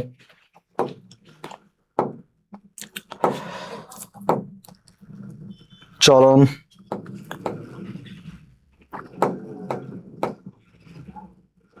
এই যে বহিঃকোষ পরিপাক, অন্তঃকোষ পরিপাক পড়া শেষ। চলো চলন, এই যে দেখো 4 স্টার দিয়েছি। চলনে এখানে মূলত 8 থেকে 9 ধরনের চলন দেওয়া রয়েছে, বাট এর মধ্যে 3টা জায়গাতে আমি স্টার চিহ্ন দিয়েছি আর কি, বুঝছো? খেয়াল করে দেখো, লুপিং তোমরা পড়ে আসছো আর কি। লুপিং এর অপর নাম হচ্ছে হামাগুড়ি। কি গুড়ি? হামাগুড়ি। এবং দেখো লেখা রয়েছে সমারসল্টিং, যার অপর নাম হচ্ছে ডিগবাজি। খেয়াল করবা, দেখো, আমরা যখন বেশি দূরত্ব যাই, যখন আমরা 1500 কিলোমিটার দৌড় দিই, আর যখন আমরা 100 কিলোমিটার দিই, তখন বলো তো একদম অল্প সময় বেশি গতি তুলে ফেলে কোনটাতে? অবশ্যই 100 মিটার দৌড়ে। 100 মিটার দৌড়ে, মানে যেখানে আমরা কম দূরত্ব যাব, সেখানে আমরা বেশি স্পিডে যাব যতটা সম্ভব। আর ধরে রাখো, এখন তুমি 1500 মিটার দৌড় দিবা, তুমি কি প্রথম থেকেই বেশি স্পিডে দৌড়াবা? তুমি দৌড়াবা খুবই ধীরে ধীরে ধীরে ধীরে। তো এই জন্য দেখো, এইটার লুপিং এর দিকে দেখো, লুপিং এর নাম হামাগুড়ি। লম্বা দূরত্ব অতিক্রমের জন্য হাইড্রা সাধারণত লুপিং এর আশ্রয় নাই। এবং ওই প্যারা লাস্টের নিচের দিকে দেখো লেখা রয়েছে, এই চলনকে বলা হচ্ছে জোকা চলন বা শুয়োপোকা চলন। এই চলনে লুপের তৈরি হয় একটি, এই জন্য হাইড্রা তার দেহের যে দৈর্ঘ্য সেটার অর্ধেক দূরত্ব অতিক্রম করে। মানে এখানে লুপ তৈরি হচ্ছে একটা। লুপ তৈরি হচ্ছে কয়টা? একটা। দেখো, এই যে জোকা চলন বা শুয়োপোকা চলন, লুপ তৈরি হচ্ছে কয়টা? একটা। এবং কত দূরত্ব অতিক্রম করবে? অর্ধেক দূরত্ব। খেয়াল করো কেন এটাকে জোকা চলন বলা হয়। এই যে দেখো, পাদচাপ কি এটা দেশে এইখানে যাচ্ছে আর কি, তাই না? আস্তে আস্তে সে কোর্শিকা দ্বারা এখানে লুপ তৈরি করছে। লুপ তৈরি করার পরে সে কি করছে? এই যে পাদচাপ কি টেনে আনছে কোর্শিকার কাছে, মানে এই যে এইভাবে টেনে আনছে, ক্লিয়ার? তাহলে এখানে লুপ তৈরি হয়েছে কয়টা? মাত্র একটা। এবং কতটুকু দূরত্ব অতিক্রম করছে? তার দেহের অর্ধেক দূরত্ব। চলো, সোমারসল্টিং বা ডিগবাজি, এটা হচ্ছে একটা দ্রুত চলন প্রক্রিয়া এবং দেখো সাধারণ। তাহলে যদি কখনো বলা হয় হাইডার সাধারণ চলন প্রক্রিয়া কোনটা, ভাই বিশ্বাস করো ভাই, লুপিং দিবা না, দিবা কোনটা? সোমারসল্টিং। আবারও বলো, হাইডার সাধারণ চলন কোনটা? সোমারসল্টিং। আমার সাথে আবারও বলো, হাইডার সাধারণ চলন কোনটা? সোমারসল্টিং। এবং এটা খুবই দ্রুত যায়। এখন যদি স্পিড বেশি থাকে তাহলে তো সে বেশি দূরত্ব যাইতে পারবে না। তার মানেটা কি? এখানে হাইডা দূরত্বে অল্প যাবে, ধরে রাখো এ থেকে বিতে যাবে, ওকে, আর একটা এ থেকে এ বিতে যাবে, এখানে গতি বেশি। তাহলে এখানে কি বেশি বলো? গতি বেশি। গতি বেশি, দূরত্ব কি? কম। দূরত্ব কম। এইখানে দিকে খেয়াল করো, গতি কম, গতি কি? কম, কিছুটা কম। আর এখানে দূরত্ব হচ্ছে অনেক বেশি। তাহলে বলো তো লম্বা দূরত্ব অতিক্রম করবে কে? ওই যে উপরে একটু আগে পড়ে আসলাম, উপরের ক্ষেত্রে লুপিংটা হবে লম্বা দূরত্ব অতিক্রম করবে। কিন্তু গতিধীর কার? গতিধীর হইতেছে এই যে লুপিং এর ক্ষেত্রে কয়টা লুপ তৈরি হয়? একটা। আর বলো অল্প দূরত্ব অতিক্রম করে কে? সোমারসল্টিং। দ্রুত গতিতে কোনটা? সোমারসল্টিং। এবং এখানে লুপ তৈরি হয় কয়টা? দুইটা। তাহলে ডিগবাজি দিই না আমরা? ডিগবাজি দিলে আমাদের দুইটা লুপ তৈরি হয়। কয়টা? দুইটা লুপ তৈরি হয়। এবং খেয়াল করে আর কি, দেখো এখানে হাইডা তার দেহের দূরত্বের দ্বিগুণ পথ অতিক্রম করে। কয় গুণ? দ্বিগুণ। পরীক্ষাতে আসবে এটাই। লুপিং লুপিং বা হামাগুড়িতে কয় গুণ গুরুত্ব? মানে গুরুত্ব না, দূরত্ব অর্ধেক। আর সোমারসল্টিং বা ডিগবাজিতে হাইড্রা কয় গুণ দূরত্ব অতিক্রম করে? তার দেহের 2 গুণ। মাথায় রাখো আর কি। এরপরে দেখো গ্লাইডিং, অপর চলন নাম হচ্ছে অ্যামিবয়েড চলন। গ্লাইডিং এর অপর নাম কি? অ্যামিবয়েড চলন। ওকে, এটা অত্যন্ত ধীর গতির চলন।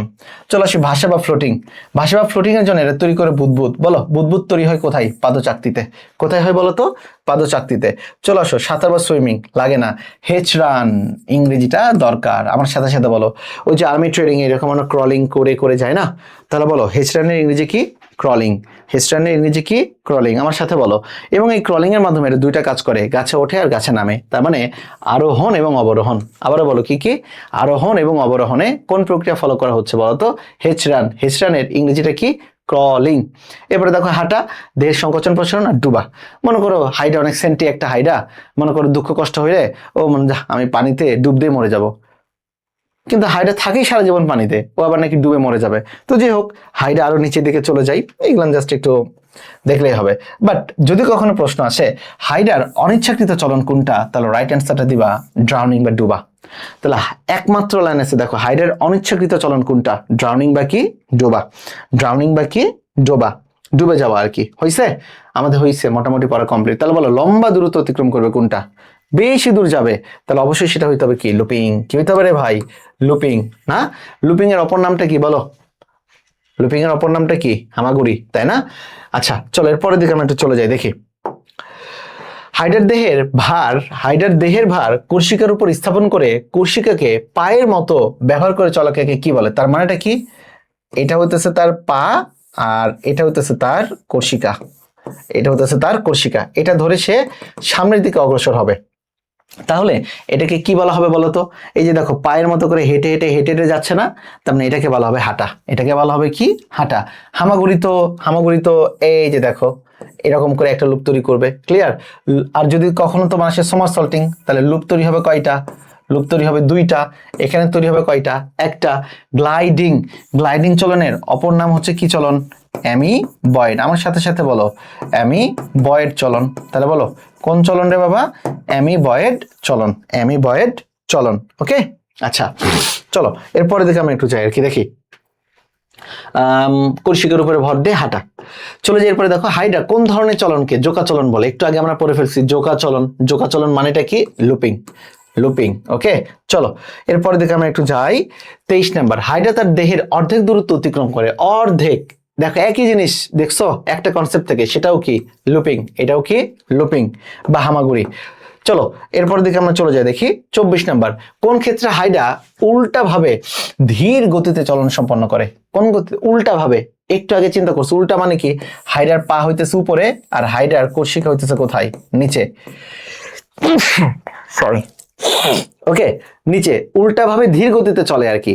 ওকে, সাঁতার হচ্ছে না। তারপরে গ্লাইডিং, অ্যামিবয়েড হচ্ছে না। ভাষা, এটা তো বুদবুদ তৈরি করে, হচ্ছে না। ধীর গতিতে চলার ক্ষেত্রে তাহলে রাইট অ্যান্সার হবে কোনটা? হাঁটা। রাইট অ্যান্সার হবে কোনটা? এটাও হাঁটা।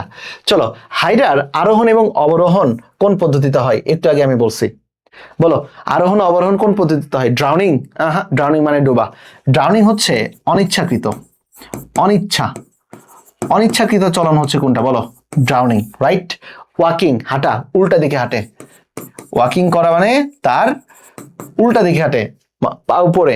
সুইমিং, সুইমিং তো সুইমিং, তাহলে বাকি থাকে কোনটা? ক্রলিং। বাকি থাকে কোনটা? ক্রলিং। বলো, ক্রলিং এর বাংলা কি দিতে পারে?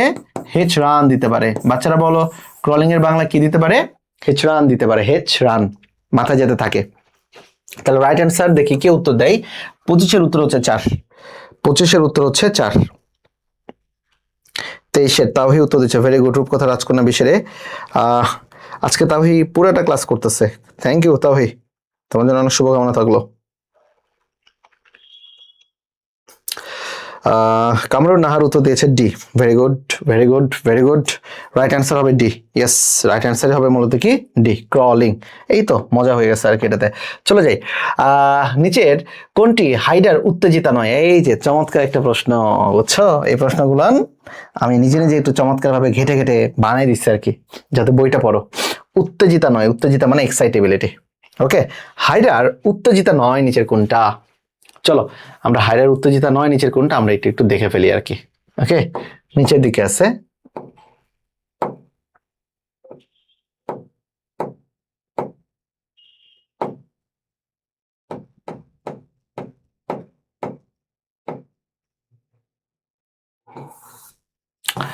এইখানে দেখো,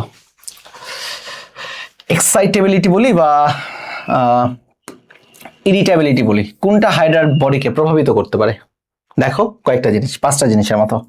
স্পর্শ, আলো, তাপমাত্রা, ক্ষুধা, বিদ্যুৎ প্রবাহ। তাহলে এই কয়েকটা জিনিস হাইডার বডিতে প্রভাব ফেলে। কি কি? একসাথে বলো। স্পর্শ, আলো, তাপমাত্রা, ওকে, ক্ষুধা এবং বিদ্যুৎ প্রবাহ। এর মধ্যে খেয়াল করো, তাপমাত্রা জায়গায় আমি দিয়ে দিচ্ছি হচ্ছে তাপ। এবং চমৎকার এখানে একটা গুরুত্বপূর্ণ জিনিস খেয়াল করো, হাইটা মূলত কত ডিগ্রি পানিতে থাকতে পছন্দ করে? দাগায় ফেলো। 20 ডিগ্রি পানিতে থাকতে পছন্দ করে ভাই। কত ডিগ্রি পানিতে থাকতে পছন্দ করে?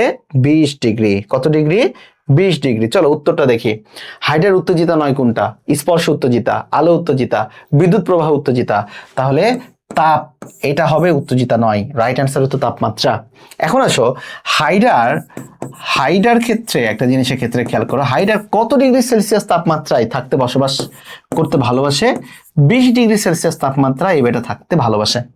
তাহলে বলো আমার সাথে, এখনই বলো, হাইড্রা 20 ডিগ্রি সেলসিয়াস তাপমাত্রায় থাকতে ভালোবাসে। ক্লিয়ার?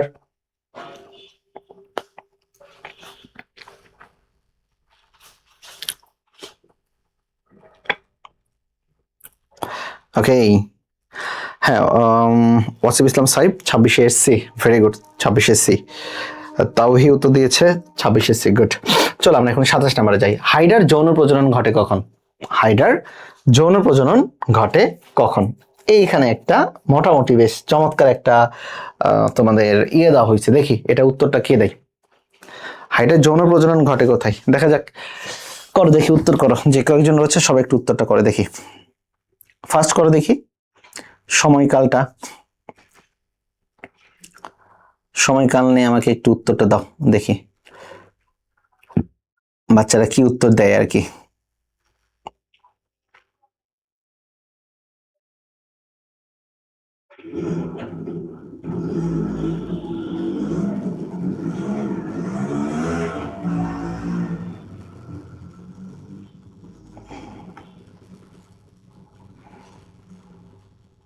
সাতাশ। 27-এর উত্তর দিচ্ছে গ্রীষ্মকাল। ওকে, তবে উত্তর দিয়েছে। আর কে? রূপকথা উত্তর দিয়েছে 27-এর ডি, মানে হেমন্তকাল, যৌন প্রজনন ঘটে হেমন্তকাল। ওকে, ঠিক আছে। এই তো জমে যাচ্ছে জিনিসটা আর কি, এখন বোঝা যাচ্ছে যে না, জমছে আর কি। দেখি কে উত্তর দেয় এটাতে, আর কে উত্তর দেয়।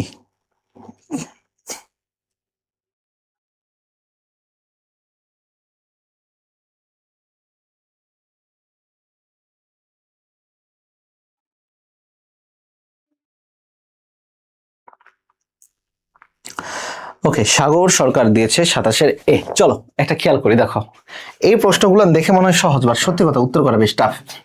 এই কালগুলো নেই আর কি। হাইড্রার যৌন প্রজনন ঘটে কখন জানো?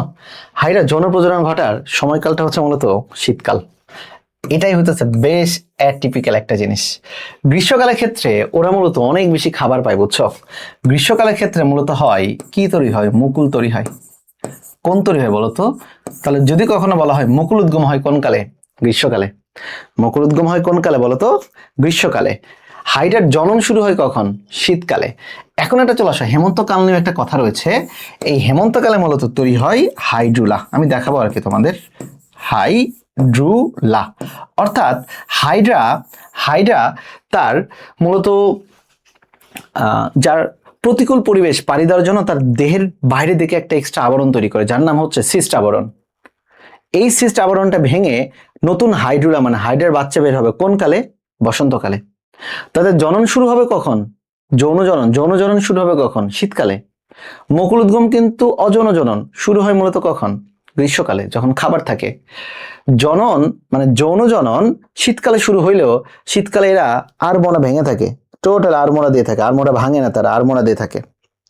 এই আড়মোড়া দিয়ে থাকার অবস্থাটাকে বলে সিস্ট। আর সিস্ট ভেঙে তারা বের হয়ে আসে কখন?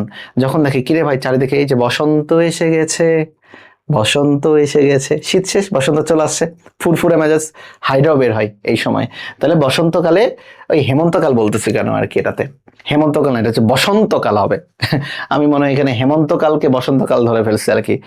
তাহলে হবে বসন্তকাল। কোন কাল বলতো? বসন্তকাল। চলো আমরা একটু দেখে ফেলি এই জায়গাতে, আমরা একটু দেখে ফেলি হাইড্রুলার এই জায়গাটাতে মনোযোগ দাও। বিভাজন, চলো চলো চলো, কোথায়? এই যে খেয়াল করে আর কি দেখি, দেখো হাইড্রার এইখানে একটু খেয়াল করি, দেখো পরিস্ফুটন। পরিস্ফুটন মানে বড় হওয়া। পরিস্ফুটন মানে কি হওয়া বলতো? বড় হওয়া। পরিস্ফুটনের মধ্যে যে ধাপ হচ্ছে 5টা। মরুলা, মরুলাকে বলা হয় নীরের দশা। মনে রাখবা মরুলা কোন দশা? নীরের দশা। ব্লাস্টুলা, ব্লাস্টুলা দশায় একটা ফাঁপা দশা থাকে, ওই ফাঁপা গহ্বরকে বলা হয় ব্লাস্টোসিল। সিল মানে গহ্বর। আর এই ফাঁপা গহ্বর ধরে রাখো এরকম অবস্থায় থাকে, একটা লেয়ারে কোষ থাকে, এদের প্রত্যেকটা এক একটা করে সেল, নিউক্লিয়াস দিলাম। এই ফাঁকা জায়গার নামটা হচ্ছে ব্লাস্টোসিল মানে গহ্বর। কিন্তু যে প্রত্যেকটা কোষ থাকে না ভাই, প্রত্যেকটা কোষকে বলা হয় ব্লাস্টোমিয়ার। বলো প্রত্যেকটা কোষের নাম কি? ব্লাস্টোমিয়ার। আর এই দশার নামটা হইতেছে ব্লাস্টুলা। এই দশার নামটা কি বলতো ভাই? ব্লাস্টুলা। ক্লিয়ার? আসো 3 নম্বরে কি বলছে? গ্যাস্ট্রুলা।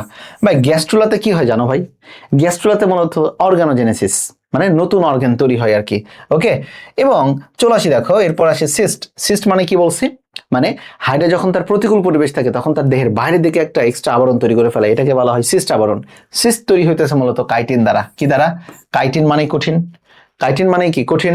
আর দেখো হাইড্রুলা মানে হাইড্রার বাচ্চা। তার মানে যখন বসন্তের শুরুতে, বসন্ত যখন কাল আসে তখন তার বাইরের নিজের যে প্রোটেক্টিভ লেয়ার ছিল, যেটাকে আমরা সিস্ট বললাম, সিস্ট ভেঙে হাইড্রা নতুন করে বের হয়ে যায়। কোন কালে? বসন্তকালে, নট হেমন্তকালে। কোন কালে? বসন্তকালে। মাথার ভেতরে রাখো আর কি এটাতে। তাহলে দেখো শীতকালে যৌন জনন শুরু হয়, গ্রীষ্মকালে মুকুল উদ্গম হয় মানে অযৌন জনন। ওকে, আর হেমন্তকাল না, মূলত এই যে হাইড্রুলা, হাইড্রুলা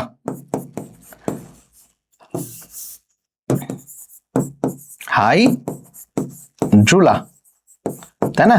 কখন আসে হাইড্রুলা? বের হয় কোন কালে? বসন্তকালে। কোন কালে বলো তো? বসন্তকালে হাইড্রুলা বের হয়। তাহলে এই কালগুলো যাতে ভুল না যায়, যাতে মনে থাকে কালগুলো তোমাদের। চলো হ্যাঁ ঠিক আছে, 27 উত্তর দিয়েছে। চলো এরপরে দেখি আমরা চলে যাই 28। নিচের কোনটি হাইড্রার সাধারণ চলন? এই বলো, হাইড্রার সবচেয়ে গুরুত্বপূর্ণ 2টা চলন রয়েছে আর কি। একটা চলনের নাম লুপিং, লুপিং। ওকে, আর আরেকটা চলনের নাম কি? সমারসল্টিং মানে ডিগবাজি। সমারসল্টিং মানে কি? ডিগবাজি। বলো লুপিং এটাকে বলা হয় বিশেষ চলন। বলো লুপিংকে কোন চলন বলা হয়? বিশেষ চলন।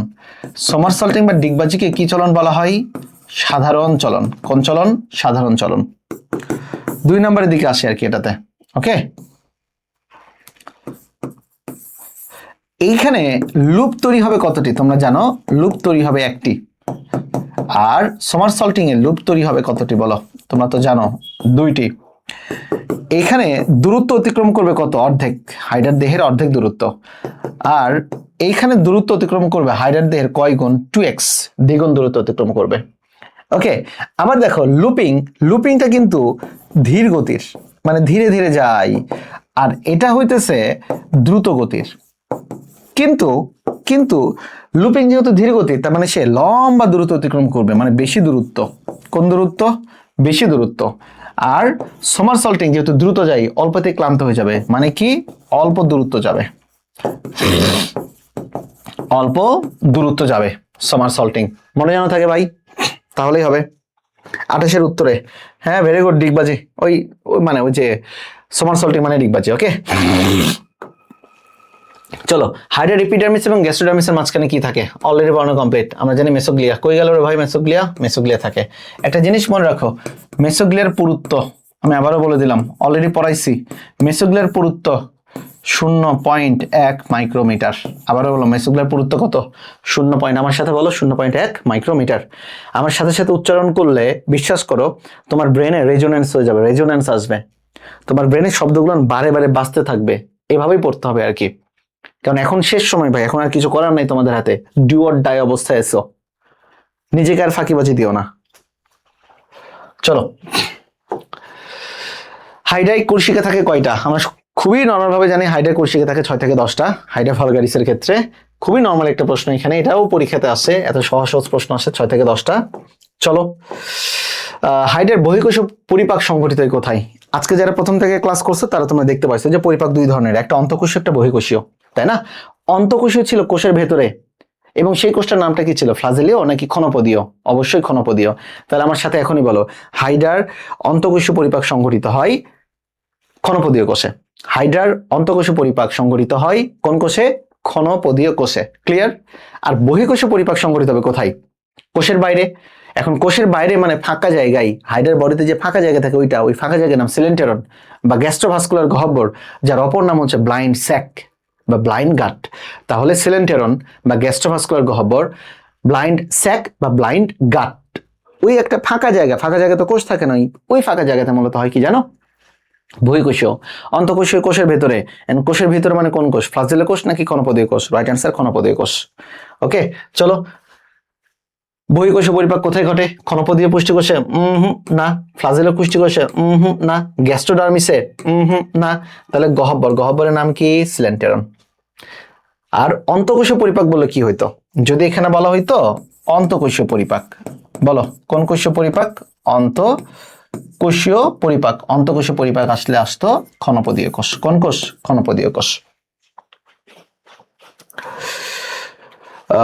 31-এর উত্তর হচ্ছে 4। কেউ দেও না উত্তর? 31-এর উত্তরটা কে দিছো দেখি? তাবহি উত্তর দিয়েছে। উত্তর ভেরি গুড তাবহি। আর কে দিচ্ছে 31-এর উত্তর? রাবে বসরি উত্তর দিয়েছে। গুড। চলো, 32 নাম্বার, নমনীয় কঙ্কাল হিসেবে কাজ করে কোনটা?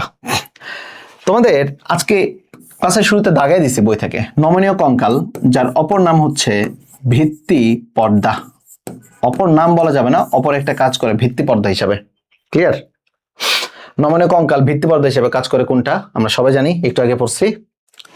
অকোষীয় একটা জেলিন নাই স্তর থাকে, যেটার নাম হচ্ছে মেসোগ্লিয়া। যেটার নাম কি? মেসোগ্লিয়া।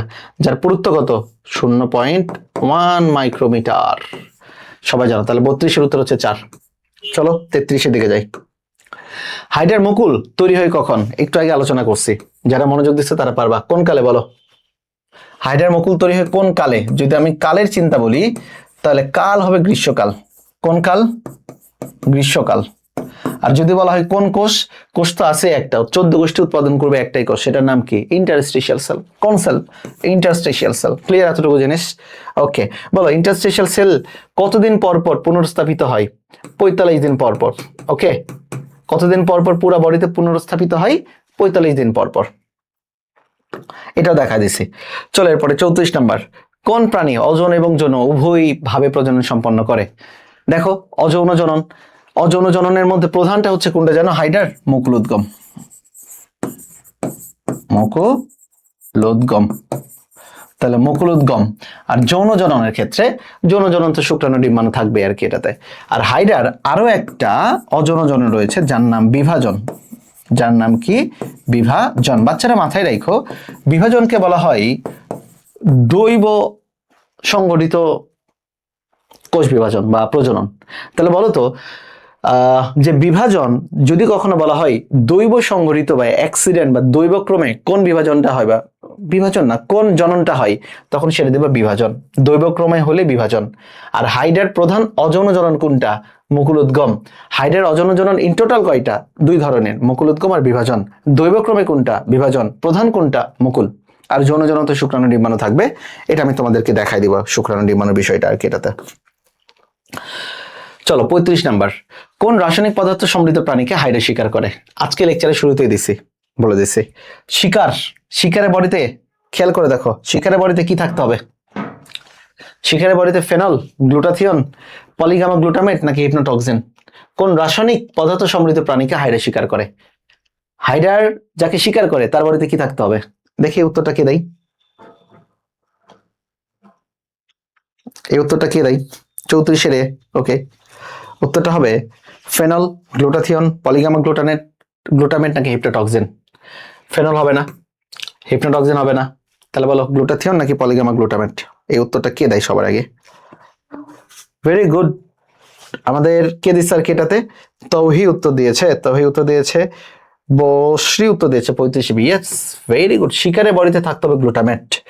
আর শিকারি বডি মানে হাইডার বডিতে থাকে মূলত কোনটা? পলিগামা গ্লুটামেট। তাহলে হাইডার বডিতে থাকে পলিগামা গ্লুটামেট, আর যার দেহে এই গ্লুটাথিয়নের গন্ধ থাকে হাইডার তাকেই শিকার করে। তাহলে শিকারের দেহে থাকতে হবে গ্লুটাথিয়ন, আর হাইডার দেখে থাকে কোনটা? বলো পলিগামা গ্লুটামেট। বোঝা গিয়েছে এই জায়গাটাতে? ওকে, মনে যেন থাকে একটু। হ্যাঁ আম্মু, আমি একটু ক্লাস নিচ্ছি, ক্লাসের পরে ফোন দিচ্ছেন আমাকে।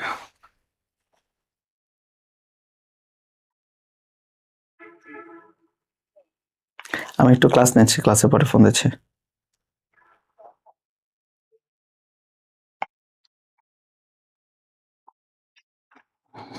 Very good. চলো এখন আমরা একটু হাইডার বইটা একটু পড়ে ফেলি। চলো হাইডার বইটা একটু পড়ে ফেলে প্রথম থেকে, যে হাইডাতে আমাদের কি কি গুরুত্বপূর্ণ জিনিস আমরা দেখতে পারি একটু রিক্যাপ করি। চলো তো গুরুত্বপূর্ণ জিনিস কি কি আসতে পারে আর কি দেখা যাক হাইডা থেকে। এগুলো তোমরা জানো যে এটা ডিপ্লোপ্লাস্টিক প্রাণী একটা, এবং এই পুনরুৎপত্তি ক্ষমতা নিয়ে কথা বলেছেন বিজ্ঞানী আব্রাহাম ট্রেমলে। পুনরুৎপত্তি ক্ষমতা আব্রাহাম ট্রেমলে। আর এটার নামকরণ করেছেন ক্যারোলাস লিনিয়াস হাইড্রা। ক্যারাসিনিয়াসকে হাইড্রা। এখানে দিকে চলে আসি, গুরুত্বপূর্ণ জিনিস এটা একটা হতে পারে যে পৃথিবীতে কত প্রজাতির? 40 প্রজাতির। আর বাংলাদেশে থাকে মূলত 3 প্রজাতির। বাংলাদেশে কোন প্রজাতির? 3 প্রজাতির। হাইড্রা মূলত একটা কি মুক্তজীবী প্রাণী, এবং এ বেটারা মাংস খায়। তাহলে দেখো ঘাসফড়িং এবং রুই মাছ দুইটাই কিন্তু শাকাশী। ঘাসফড়িং এবং রুই মাছ দুইটাই কি শাকাশী। মাংসাশী কোনটা? হাইড্রা। মাংস খায় বেটা। ওকে, বেটারা মাংস খায় আর কি। চলো হাইপোস্ট্রম, দেহকাণ্ড। এই যে দেখো কোর্সিকার সংখ্যা হচ্ছে 6 থেকে 10টা। কোর্সিকাতে থাকে নেমাটোসিস্ট ব্যাটারি। মুকুল হয় কোন কালে? গ্রীষ্মকালে। কোন কালে? গ্রীষ্মকালে। খেয়াল করে আর কি দেখো জননাঙ্গের ক্ষেত্রে আর কি দেখো মূলত জননাঙ্গের তৈরি হয় শীতকাল এবং হেমন্তকালে। কোন কাল? শীতকাল এবং হেমন্তকাল। বাট রাইট অ্যান্সারটা সবার আগে দিবা শীতকালে। ওদের যৌন জননটা মূলত সংঘটিত হয় কোন কালে? শীতকালে সবচেয়ে বেশি। এটা হচ্ছে রাইট অ্যান্সার। চলো পাদচাকতি লাগতেছে না। মেসোগ্লিয়া পড়া শেষ। এর পুরুত্ব কত? 0.1 মাইক্রোমিটার। চলো এদের অন্তর্গঠন পড়ে ফেলছি এখানে। এপিডার্মিস এবং গ্যাস্ট্রোডার্মিস পড়া শেষ কোষ। চলো বহিত্বক পড়া শেষ, পড়াই ফেলছি এটাতে আমরা 5 মাইক্রোমিটার অলরেডি কমপ্লিট করে ফেলছি আমরা এটাতে। তারপরের দিকে চলে যাই, আদর্শ নিউরোসাইটের গঠন পড়া শেষ। আদর্শ নিউরোসাইটের গঠন পড়া শেষ। নেমাটোসিস্ট 23 ধরনের পড়া শেষ, এটাও পড়া শেষ। নিউরোসাইট নেমাটোসিস্ট দাগাই দিন, লাগবে না পরীক্ষাতে। এখন আসো এই জায়গায় গ্যাস্ট্রোডার্মিসের একটা কোষ। ভাই গ্যাস্ট্রোডার্মিসের কোষকে মূলত বলা হয় পুষ্টিকোষ, যার অপর নাম পেশি আবরণী কোষ। এই পুষ্টিকোষটার নামটা কেন? কারণ এটা পুষ্টির সাথে জড়িত। পুষ্টিকোষ কয় ধরনের? 2 ধরনের। বলো কি কি? ফ্লাজিলীয় আর ক্ষণপদীয়। এই ক্ষণপদীয় কোষে মূলত কি ঘটে জানো? অন্তঃকোষীয় পরিপাক। এটা ভুল করলে মাথায় বাড়ি মারবো রে তোদের। অন্তঃকোষীয় পরিপাক এতবার বলছি, মাথার ভিতরে সেট হয়ে যাওয়ার কথা আর কি। অন্তঃকোষীয় পরিপাক। দেখো যদি কখন আসে, আল্লাহ না করুক এই প্রশ্ন যদি আসে, 90% বলবান ভুল করবা। বুঝছো? ভালো করে তাকায় রাখো। মুখচ্ছিদ্রে পানি প্রবেশ করতে সহায়তা করে কোন কোষ? সেটা হবে পুষ্টিকোষ বা গ্যাস্ট্রোডার্মিসের পেশি আবরণী কোষ। চলো, এনজাইম, ইন্টারস্টিশিয়াল কোষ, সংবেদী কোষ লাগতেছে না, এপিডার্মিস গ্যাস্ট্রোডার্মিসের মধ্যে জাস্ট একবার পার্থক্য পড়ে নিবা। মেসোগ্লিয়ার পুরুত্ব পড়া শেষ।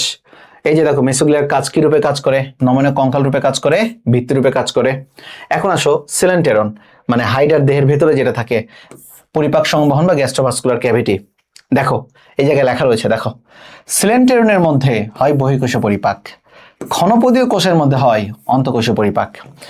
এইটার অপর নাম হচ্ছে ব্লাইন্ড গার্ড বা ব্লাইন্ড স্যাক। তাহলে যেটা গ্যাস্ট্রোভাস্কুলার গহ্বর সিলেন্টেরন, সেটার নামই ব্লাইন্ড গার্ড বা ব্লাইন্ড স্যাক। সিলম এবং সিলেন্টেরনের মধ্যে একটা পার্থক্য দেওয়া রয়েছে। সিলম থাকে মূলত আমাদের যারা ত্রিস্তরী, আর সিলেন্টেরন থাকে দেখো দ্বিস্তরী বা ডিপ্লোব্লাস্টিক। এর মধ্যে উৎপত্তির ক্ষেত্রে খেয়াল করবা, সিলম সব সময় মেসোডাম থেকে আসে। কোন থেকে আসে? মেসোডাম থেকে আসে। আর সিলেন্টেরন আসবে মূলত এন্ডোডাম জাত, এন্ডোডাম থেকে। কারণ যাদের সিলেন্টেরন থাকে তাদের মেসোডাম বলে তো কিছুই থাকে না, তারা তো দ্বিস্তরী। বাইরের স্তরের নাম এপিডার্মিস, ভেতরের স্তরের নাম গ্যাস্ট্রোডার্মিস বা endodermis. They have no mesodermis. Mesodermis থাকবে একমাত্র ত্রিস্তরীদের, আর সিলম থাকে একমাত্র ত্রিস্তরীদের, সিলেন্টেরন থাকবে দ্বিস্তরীদের। সিলম শুধু দেহ গহ্বরে কাজ করে, আর সিলেন্টেরন কি একই সাথে দেহ গহ্বর এবং পরিপাক দুইটারই কাজ করে। এই জন্য এটার নাম গ্যাস্ট্রোভাস্কুলার। গ্যাস্ট্রো মানে পরিপাক, আর ভাস্কুলার মানে কি পরিবহন। পরিবহন, এটা পরিপাকেও সহায়তা করবে, পরিবহনের সহায়তা করবে। চলো এরপরে এই যে পড়া শেষ, আমি এগুলো রিডিং দিয়ে নিবা। এটাতে পরিপাক প্রক্রিয়া ওরা কি কি খাই, এই যে দেখো মূলত গ্লুটাথিয়ন যার বডিতে থাকবে তারই অ্যাটাক মারবে, গুরুত্বপূর্ণ জিনিস। অন্তঃকোষীয় পরিপাক, বহিঃকোষীয় পরিপাক আমাদের পড়া কমপ্লিট। বহিঃকোষীয় পরিপাক ঘটে সিলেন্টেরনে, অন্তঃকোষীয় পরিপাক ঘটে ক্ষণপদে। ওকে, পার্থক্য দেখা শেষ। হাইডার চলন, চলনের মধ্যে আমাদের লুপিং, হামাগুড়ি, এটাও পড়া শেষ, দেখে ফেলছি আমরা। চলন, হামাগুড়ি আর সমারসল্টিং বা ডিগবাজির মধ্যে পার্থক্য, এটা আমি একটু আগে তোমাদেরকে লিখে দিছি, পড়ে ফেলবাই। উত্তেজিতা, তাপমাত্রা কত ডিগ্রি সেলসিয়াস, 20 ডিগ্রি সেলসিয়াসে থাকতে পছন্দ করে। হাইডার বডিতে এখানে একটা গুরুত্বপূর্ণ জিনিস দেখো, ওদের স্নায়ু থাকবে কিন্তু ওদের কোনো সিনাপস থাকবে না। তাহলে বলো হাইডার বডিতে স্নায়ু থাকবে বাট কোনো সিনাপস থাকবে না। সিনাপসটা কি জিনিস বাবা বলো তো? স্নায়ুর একটা এক্সন এবং একটা ডেনড্রাইটের সংযোগস্থল। ওকে, এরপরে অযৌন জনন। অযৌন জননের মধ্যে সবচেয়ে গুরুত্বপূর্ণ দুইটা আগে বলছিলাম, মুকুলোদ্গম আর একটা কি বলতো? বিভাজন। মুকুলোদ্গম আর একটা কি? বিভাজন। ক্লিয়ার? মাথায় থাকবে এটাতে। মুকুলোদ্গম হয় কোন কালে? গ্রীষ্মকালে। বিভাজনের ক্ষেত্রে চলে আসে, দেখো বিভাজন এটা হচ্ছে একটা দৈব সংঘটিত প্রক্রিয়া। যদি এই প্রশ্নটা ডিরেক্ট আসে যে দৈব সংঘটিত প্রক্রিয়া কোনটা, বিভাজন। চলে আসে এরপরে দেখো যৌন জনন। এই যৌন জননটা মানেই হইতেছে কি বলতো? শুক্রাণু ডিম্বাণু থাকবে। এটা নিয়ে তোমাদের একটু পড়ানোর আছে। হাইডার সাধারণত সনিষেক ঘটে না, সাধারণত সনিষেক ঘটে না। চলো গ্যামেটোজেনেসিস। গ্যামেটোজেনেসিস মানে স্পারমাটোজেনেসিস, মানে শুক্রাণু তৈরির প্রক্রিয়া। আর একটা লেখা রয়েছে দেখো উজেনেসিস, মানে ডিম্বাণু তৈরির প্রক্রিয়া। এর মধ্যে একটা জিনিস খেয়াল করবার কি, দেখো এদের একটা সক্রিয় বড় ডিম্বাণু থাকে যার নাম উটিড। যার নাম কি? উটিড। আর তিনটা জিনিস নষ্ট হয়ে যায় যাদের নাম হচ্ছে পোলার বডি। তাহলে বলো কোন বডি? পোলার বডি। এই ছবিটা দিকে একটু দেখে নিবা, এই ছবিটা দিকে দেখে নিবা, আমি তোমাদেরকে বুঝাই দিচ্ছি এই জায়গাটাতে। দেখো স্পারমাটোগোনিয়া 2n, স্পারমাটোসাইট 2n, স্পারমাটিড n, n মানে হ্যাপ্লয়েড, হ্যাপ্লয়েড। আর এটা কি? শুক্রাণু। আমরা জানি সবসময় শুক্রাণু হয় কি? হ্যাপ্লয়েড। তাহলে দেখছো স্পারমাটোগোনিয়া থেকে স্পারমাটোগোনিয়া 2n, 2n থেকে 2n ই হয়েছে কোষ, না পরিবর্তন হয় নাই। তার মানে এখানে হয়েছে মাইটোসিস। কোন সিস বলো তো? মাইটোসিস। কিন্তু স্পারমাটোসাইট থেকে স্পারমাটিড দেখছো 2n থেকে হয়ে গেছে, মানে অর্ধেক হয়ে গেছে। আমরা জানি ক্রোমোজোমের সংখ্যা কমে যায় কোন প্রক্রিয়াতে? মিওসিস প্রক্রিয়ায় না? তাহলে বলো তো স্পারমাটোসাইট থেকে স্পারমাটিড তৈরি হইতে কোন প্রক্রিয়া লাগছে? লাগছে মিওসিস। লাগছে কোন সিস বলো? মিওসিস। ক্লিয়ার? চলো নিষেক। মূলত 24 থেকে 48 ঘন্টার মধ্যে যদি শুক্রাণু ডিম্বাণুকে নিষিক্ত না করতে পারে তাহলে ওই শুক্রাণুটা নষ্ট হয়ে যায়। মানুষের ক্ষেত্রে সেটা 72 ঘন্টা। পরিস্ফুটন পড়ানো শেষ তোমাদেরকে। এখন সেই জায়গাটাতে দেখো পরিস্ফুটন এবং জননের চিত্রটা দেখো। স্পার্ম তৈরির প্রক্রিয়াকে বলা হয় স্পারমাটোজেনেসিস, আর ডিম্বাণু তৈরির প্রক্রিয়াকে বলা হয় উজেনেসিস। সেম জিনিস। ইন্টারস্টিশিয়াল কোষ 2n। এরপর দেখো মাতৃকোষ তৈরি করবে। তুমি যখনই কোনো জায়গায় মাতৃকোষ খুঁজে পাবা, মাতৃকোষ মানে কিন্তু 2n ভাই, আগেই বলে দিলাম। যেখানেই খুঁজে পাবো মাতৃকোষ সেটাই 2n। তাহলে দেখো শুক্রাণু মাতৃকোষ 2n, তাহলে এটাও 2n, এটাও 2n। আবার দেখো স্পারমাটোগোনিয়া, এটাও কি n? 2n। স্পারমাটোগোনিয়া থেকে তৈরি হচ্ছে কি? স্পারমাটোসাইট, এটাও কত n? 2n। ভাই দেখ তো সবগুলো 2n না, তার মানে এখানে হবে মাইটোসিস। হবে কি? মাইটোসিস। বাট এখানে খেয়াল করো, স্পারমাটোসাইট থেকে তৈরি হলো স্পারমাটিড, এই যে দেখো এন, এইখানে হয়েছে মিওসিস, আর স্পারমাটিড পরিণত হয়ে তৈরি হবে শুক্রাণু, যেটা কিনা এন। এটা হচ্ছে স্পারমাটোজেনেসিস। চলো ওজেনেসিস, ইন্টারস্টেশিয়াল কোষ, ডিম্বাণু মাতৃকোষ। বলো ভাই মাতৃকোষ মানে কত? 2n। মাতৃকোষ মানে কত? 2n। এবারে দেখো উগোনিয়া, ভাই উগোনিয়া ও 2n। এখানে ছিল স্পারমাটোগোনিয়া, এখানে উগোনিয়া 2n। এখানে ছিল স্পারমাটোসাইট, এখানে ছিল উসাইট, এটাও 2n। তাহলে 2n থেকে 2n হওয়া মানে মাইটোসিস। কিন্তু উসাইট থেকে উটিড, দেখো 2n থেকে হয়েছে n, মানে কি মিওসিস, অর্ধেক হয়ে গেছে। উটিড বিভাজিত হয়ে তৈরি করছে ডিম্বাণু, এই দিক থেকে ডিম্বাণু, এই দিক থেকে শুক্রাণু, নিষেক প্রক্রিয়া। ওকে, এরপর দেখো জাইগোট, মরুলা, ব্লাস্টুলা, গ্যাস্ট্রুলা, এরপর হাইডার বাচ্চাকে বলা হয় হাইড্রুলা। হাইড্রুলা বের হয় কোন কালে? বসন্তকালে। কোন কালে? বসন্তকালে হাইড্রুলা বের হয়। আর এরপরে পুরা হাইড্রা, পূর্ণাঙ্গ হাইড্রা। দেখছো ভুল যাবে কোথায় থেকে রে ভাই? তাহলে বলো মিওসিস, এই জায়গাটা একটু মনে রাখবা। তাহলে বলো মিওসিস কোথায় হচ্ছে? উসাইট থেকে উটিড তৈরিতে মিওসিস, স্পারমাটোসাইট থেকে স্পারমাটিড তৈরিতে মিওসিস। মনে রাখলে হয়ে যাবে, আর কিছু লাগবে না। চলো শ্রমবন্টন পড়নীয়, তেমন কোনো কিছু নাই। এখানে দেখো হাইড্রার মিথজীবিতা, মিথজীবিতাকে বলা হয় সিম্বায়োসিস। মিথজীবিতাতে একটা কাজ করে, বুঝছো কি বলতো? এখানে একটা শৈবাল থাকে আর একটা হাইড্রা থাকে। মানেটা কি? এই যে হাইড্রা কিন্তু দেখতে সবুজ না, হাইড্রার দেহের ভেতরে এক ধরনের শৈবাল বসবাস করে, যার কারণে হাইড্রা দেখতে হয়ে যায় সবুজ, এবং এটাকে বলা হচ্ছে ক্লোরোহাইড্রা ভিরিডিজমা। ক্লোরোহাইড্রা ভিরিডিজমা। অর্থাৎ এখানে দেখো হাইড্রা ভালগারিস এবং একটা শৈবাল বসবাস করে যার নাম হচ্ছে জুক্লোরেলা। এই দুইটা একসাথে বসবাস করে এবং দুজনে একে অপরের উপকার করে। কারণ কি? মিথজীবী হইতে গেলে উপকার করতে হবে, আর পরজীবী হইলে অপকার করে। যেমন আমাদের দেহের কৃমি, মাথার উকুন পরজীবী তারা। এবং এই টোটালি জীবটার নাম হয়ে যায় তখন ক্লোরোহাইড্রা ভিরিডিজমা। ক্লোরোহাইড্রা ভিরিডিজমা। চলো এখানে শৈবাল কি কি উপকার পায় আর হাইড্রা কি কি উপকার পায় খেয়াল করো। শৈবাল আশ্রয় নিচ্ছে কার দেহের ভেতরে? হাইড্রার দেহের ভেতরে। আবার শৈবাল সালোক সংশ্লেষণ করে, সালোক সংশ্লেষণের কারণে শৈবাল মূলত কি তৈরি করবে বলতো? অক্সিজেন তৈরি করবে। এই অক্সিজেনটা গ্রহণ করবে কে? হাইড্রা, কারণ হাইড্রা প্রাণী, তার অক্সিজেন লাগবে। ওকে, আবার হাইড্রার শ্বসনের ফলে প্রাণীর বডিতে তৈরি হয় কার্বন ডাই অক্সাইড, সেটা আবার শৈবালের কাজে লাগবে। খাদ্য উৎপাদন, অবশ্যই শর্করা জাতীয় কিছু খাদ্য উৎপাদন করে আর কি, তাই না? বলতো, যেহেতু শৈবাল শর্করা জাতীয় খাদ্য উৎপাদন করে, কিন্তু এই খাদ্য উৎপাদনে সহায়তা করবে কে? অবশ্যই নাইট্রোজেন জাতীয় বর্জ্য পদার্থ আমিষ তৈরির কাজে সহায়তা করবে। কেন? কিভাবে? দেখো হাইড্রা তো প্রাণী, হাইড্রা প্রাণীর ওর বর্জ্য পদার্থের নাম কি? বর্জ্য পদার্থ হবে আমিষ জাতীয় বর্জ্য পদার্থ, মানে আমিষ না বলে নাইট্রোজেন জাতীয় বর্জ্য পদার্থ। এই নাইট্রোজেন সার আমরা জানি উদ্ভিদের প্রধান কি খাদ্য হিসেবে কাজ করে, ওই যে ইউরিয়া সার দিই না? তাহলে হাইড্রার বডি থেকে যে বর্জ্য পদার্থ, নাইট্রোজেন ঘটিত বর্জ্য পদার্থ উৎপাদন হবে, এইটা শৈবাল গ্রহণ করবে, সাদরে গ্রহণ করবে। করার পরে সে কোন জাতীয় খাদ্য তৈরির কাজে এটা মূলত কাজে লাগাবে বলতো? আমিষ জাতীয় খাদ্য তৈরির কাছে কাজে লাগাচ্ছে। চলো হাইড্রার প্রাপ্ত উপকার, হাইড্রা কি কি উপকার পাচ্ছে? শৈবাল থেকে খাদ্য পাচ্ছে, শ্বসনের জন্য অক্সিজেন পাচ্ছে, এর বডিতে যে কার্বন ডাই অক্সাইড তৈরি হচ্ছে এটা শোষণ করে নিচ্ছে কে? শৈবাল। এবং দেখো বর্জ্য নিষ্কাশন, হাইড্রার বডিতে যে সকল নাইট্রোজেন ঘটিত বর্জ্য থাকে সেটা গ্রহণ করে শৈবাল। এইভাবে এরা একে অপরের কি করে বলতো? সহযোগিতা করে। উদাহরণ দেখো একটা লেখা রয়েছে পরজীবিতা, মানুষ এবং প্লাজমোডিয়াম মানে ম্যালেরিয়া পরজীবী। আর মিথজীবিতার উদাহরণ কি? হাইড্রা ভিরিডিজমা আর জুক্লোরেলা। জুক্লোরেলা একটা শৈবাল। এবং এই ছিল মূলত আজকের আমাদের একটা লেকচার। ওকে, চলো এরপরে তোমাদের লাস্ট এখানে একটা উত্তর ভুল দেওয়া আছে বাবা। কোন রাসায়নিক পদার্থ সমৃদ্ধ প্রাণীকে হাইড্রা শিকার করে? এই উত্তর এটা ভুল, এই উত্তর এটা ভুল, কিন্তু পলিগামা গ্লুটামেট না। রাইট অ্যান্সার হবে গ্লুটাথিয়ন। এটা উত্তর হবে না, গ্লুটাথিয়ন উত্তর হবে। এটা আমাদের এখানে ইয়েতে ভুল গেছে আর কি। ওকে, চলো সঠিক উত্তর লিখে দিলাম। সঠিক উত্তর এই যে গ্লুটাথিয়ন। এটা হচ্ছে তোমাদের জন্য জাস্ট ছোট্ট একটা লেখা। ব্যর্থতা মানে শেষ নয়, এটি শুধু নতুন করে শুরু করার সুযোগ দেয়। তাই যে কোনো পরাজয়ে হাল ছাড়লে হবে না, লেগে থাকতে হবে, পরিশ্রম করে যেতে হবে। আর ওই তো একটা কথা যেটা আমি বলি, দেখা হবে বিজয়। সো তোমাদের হাতে সময়, সুযোগ এখনো রয়েছে।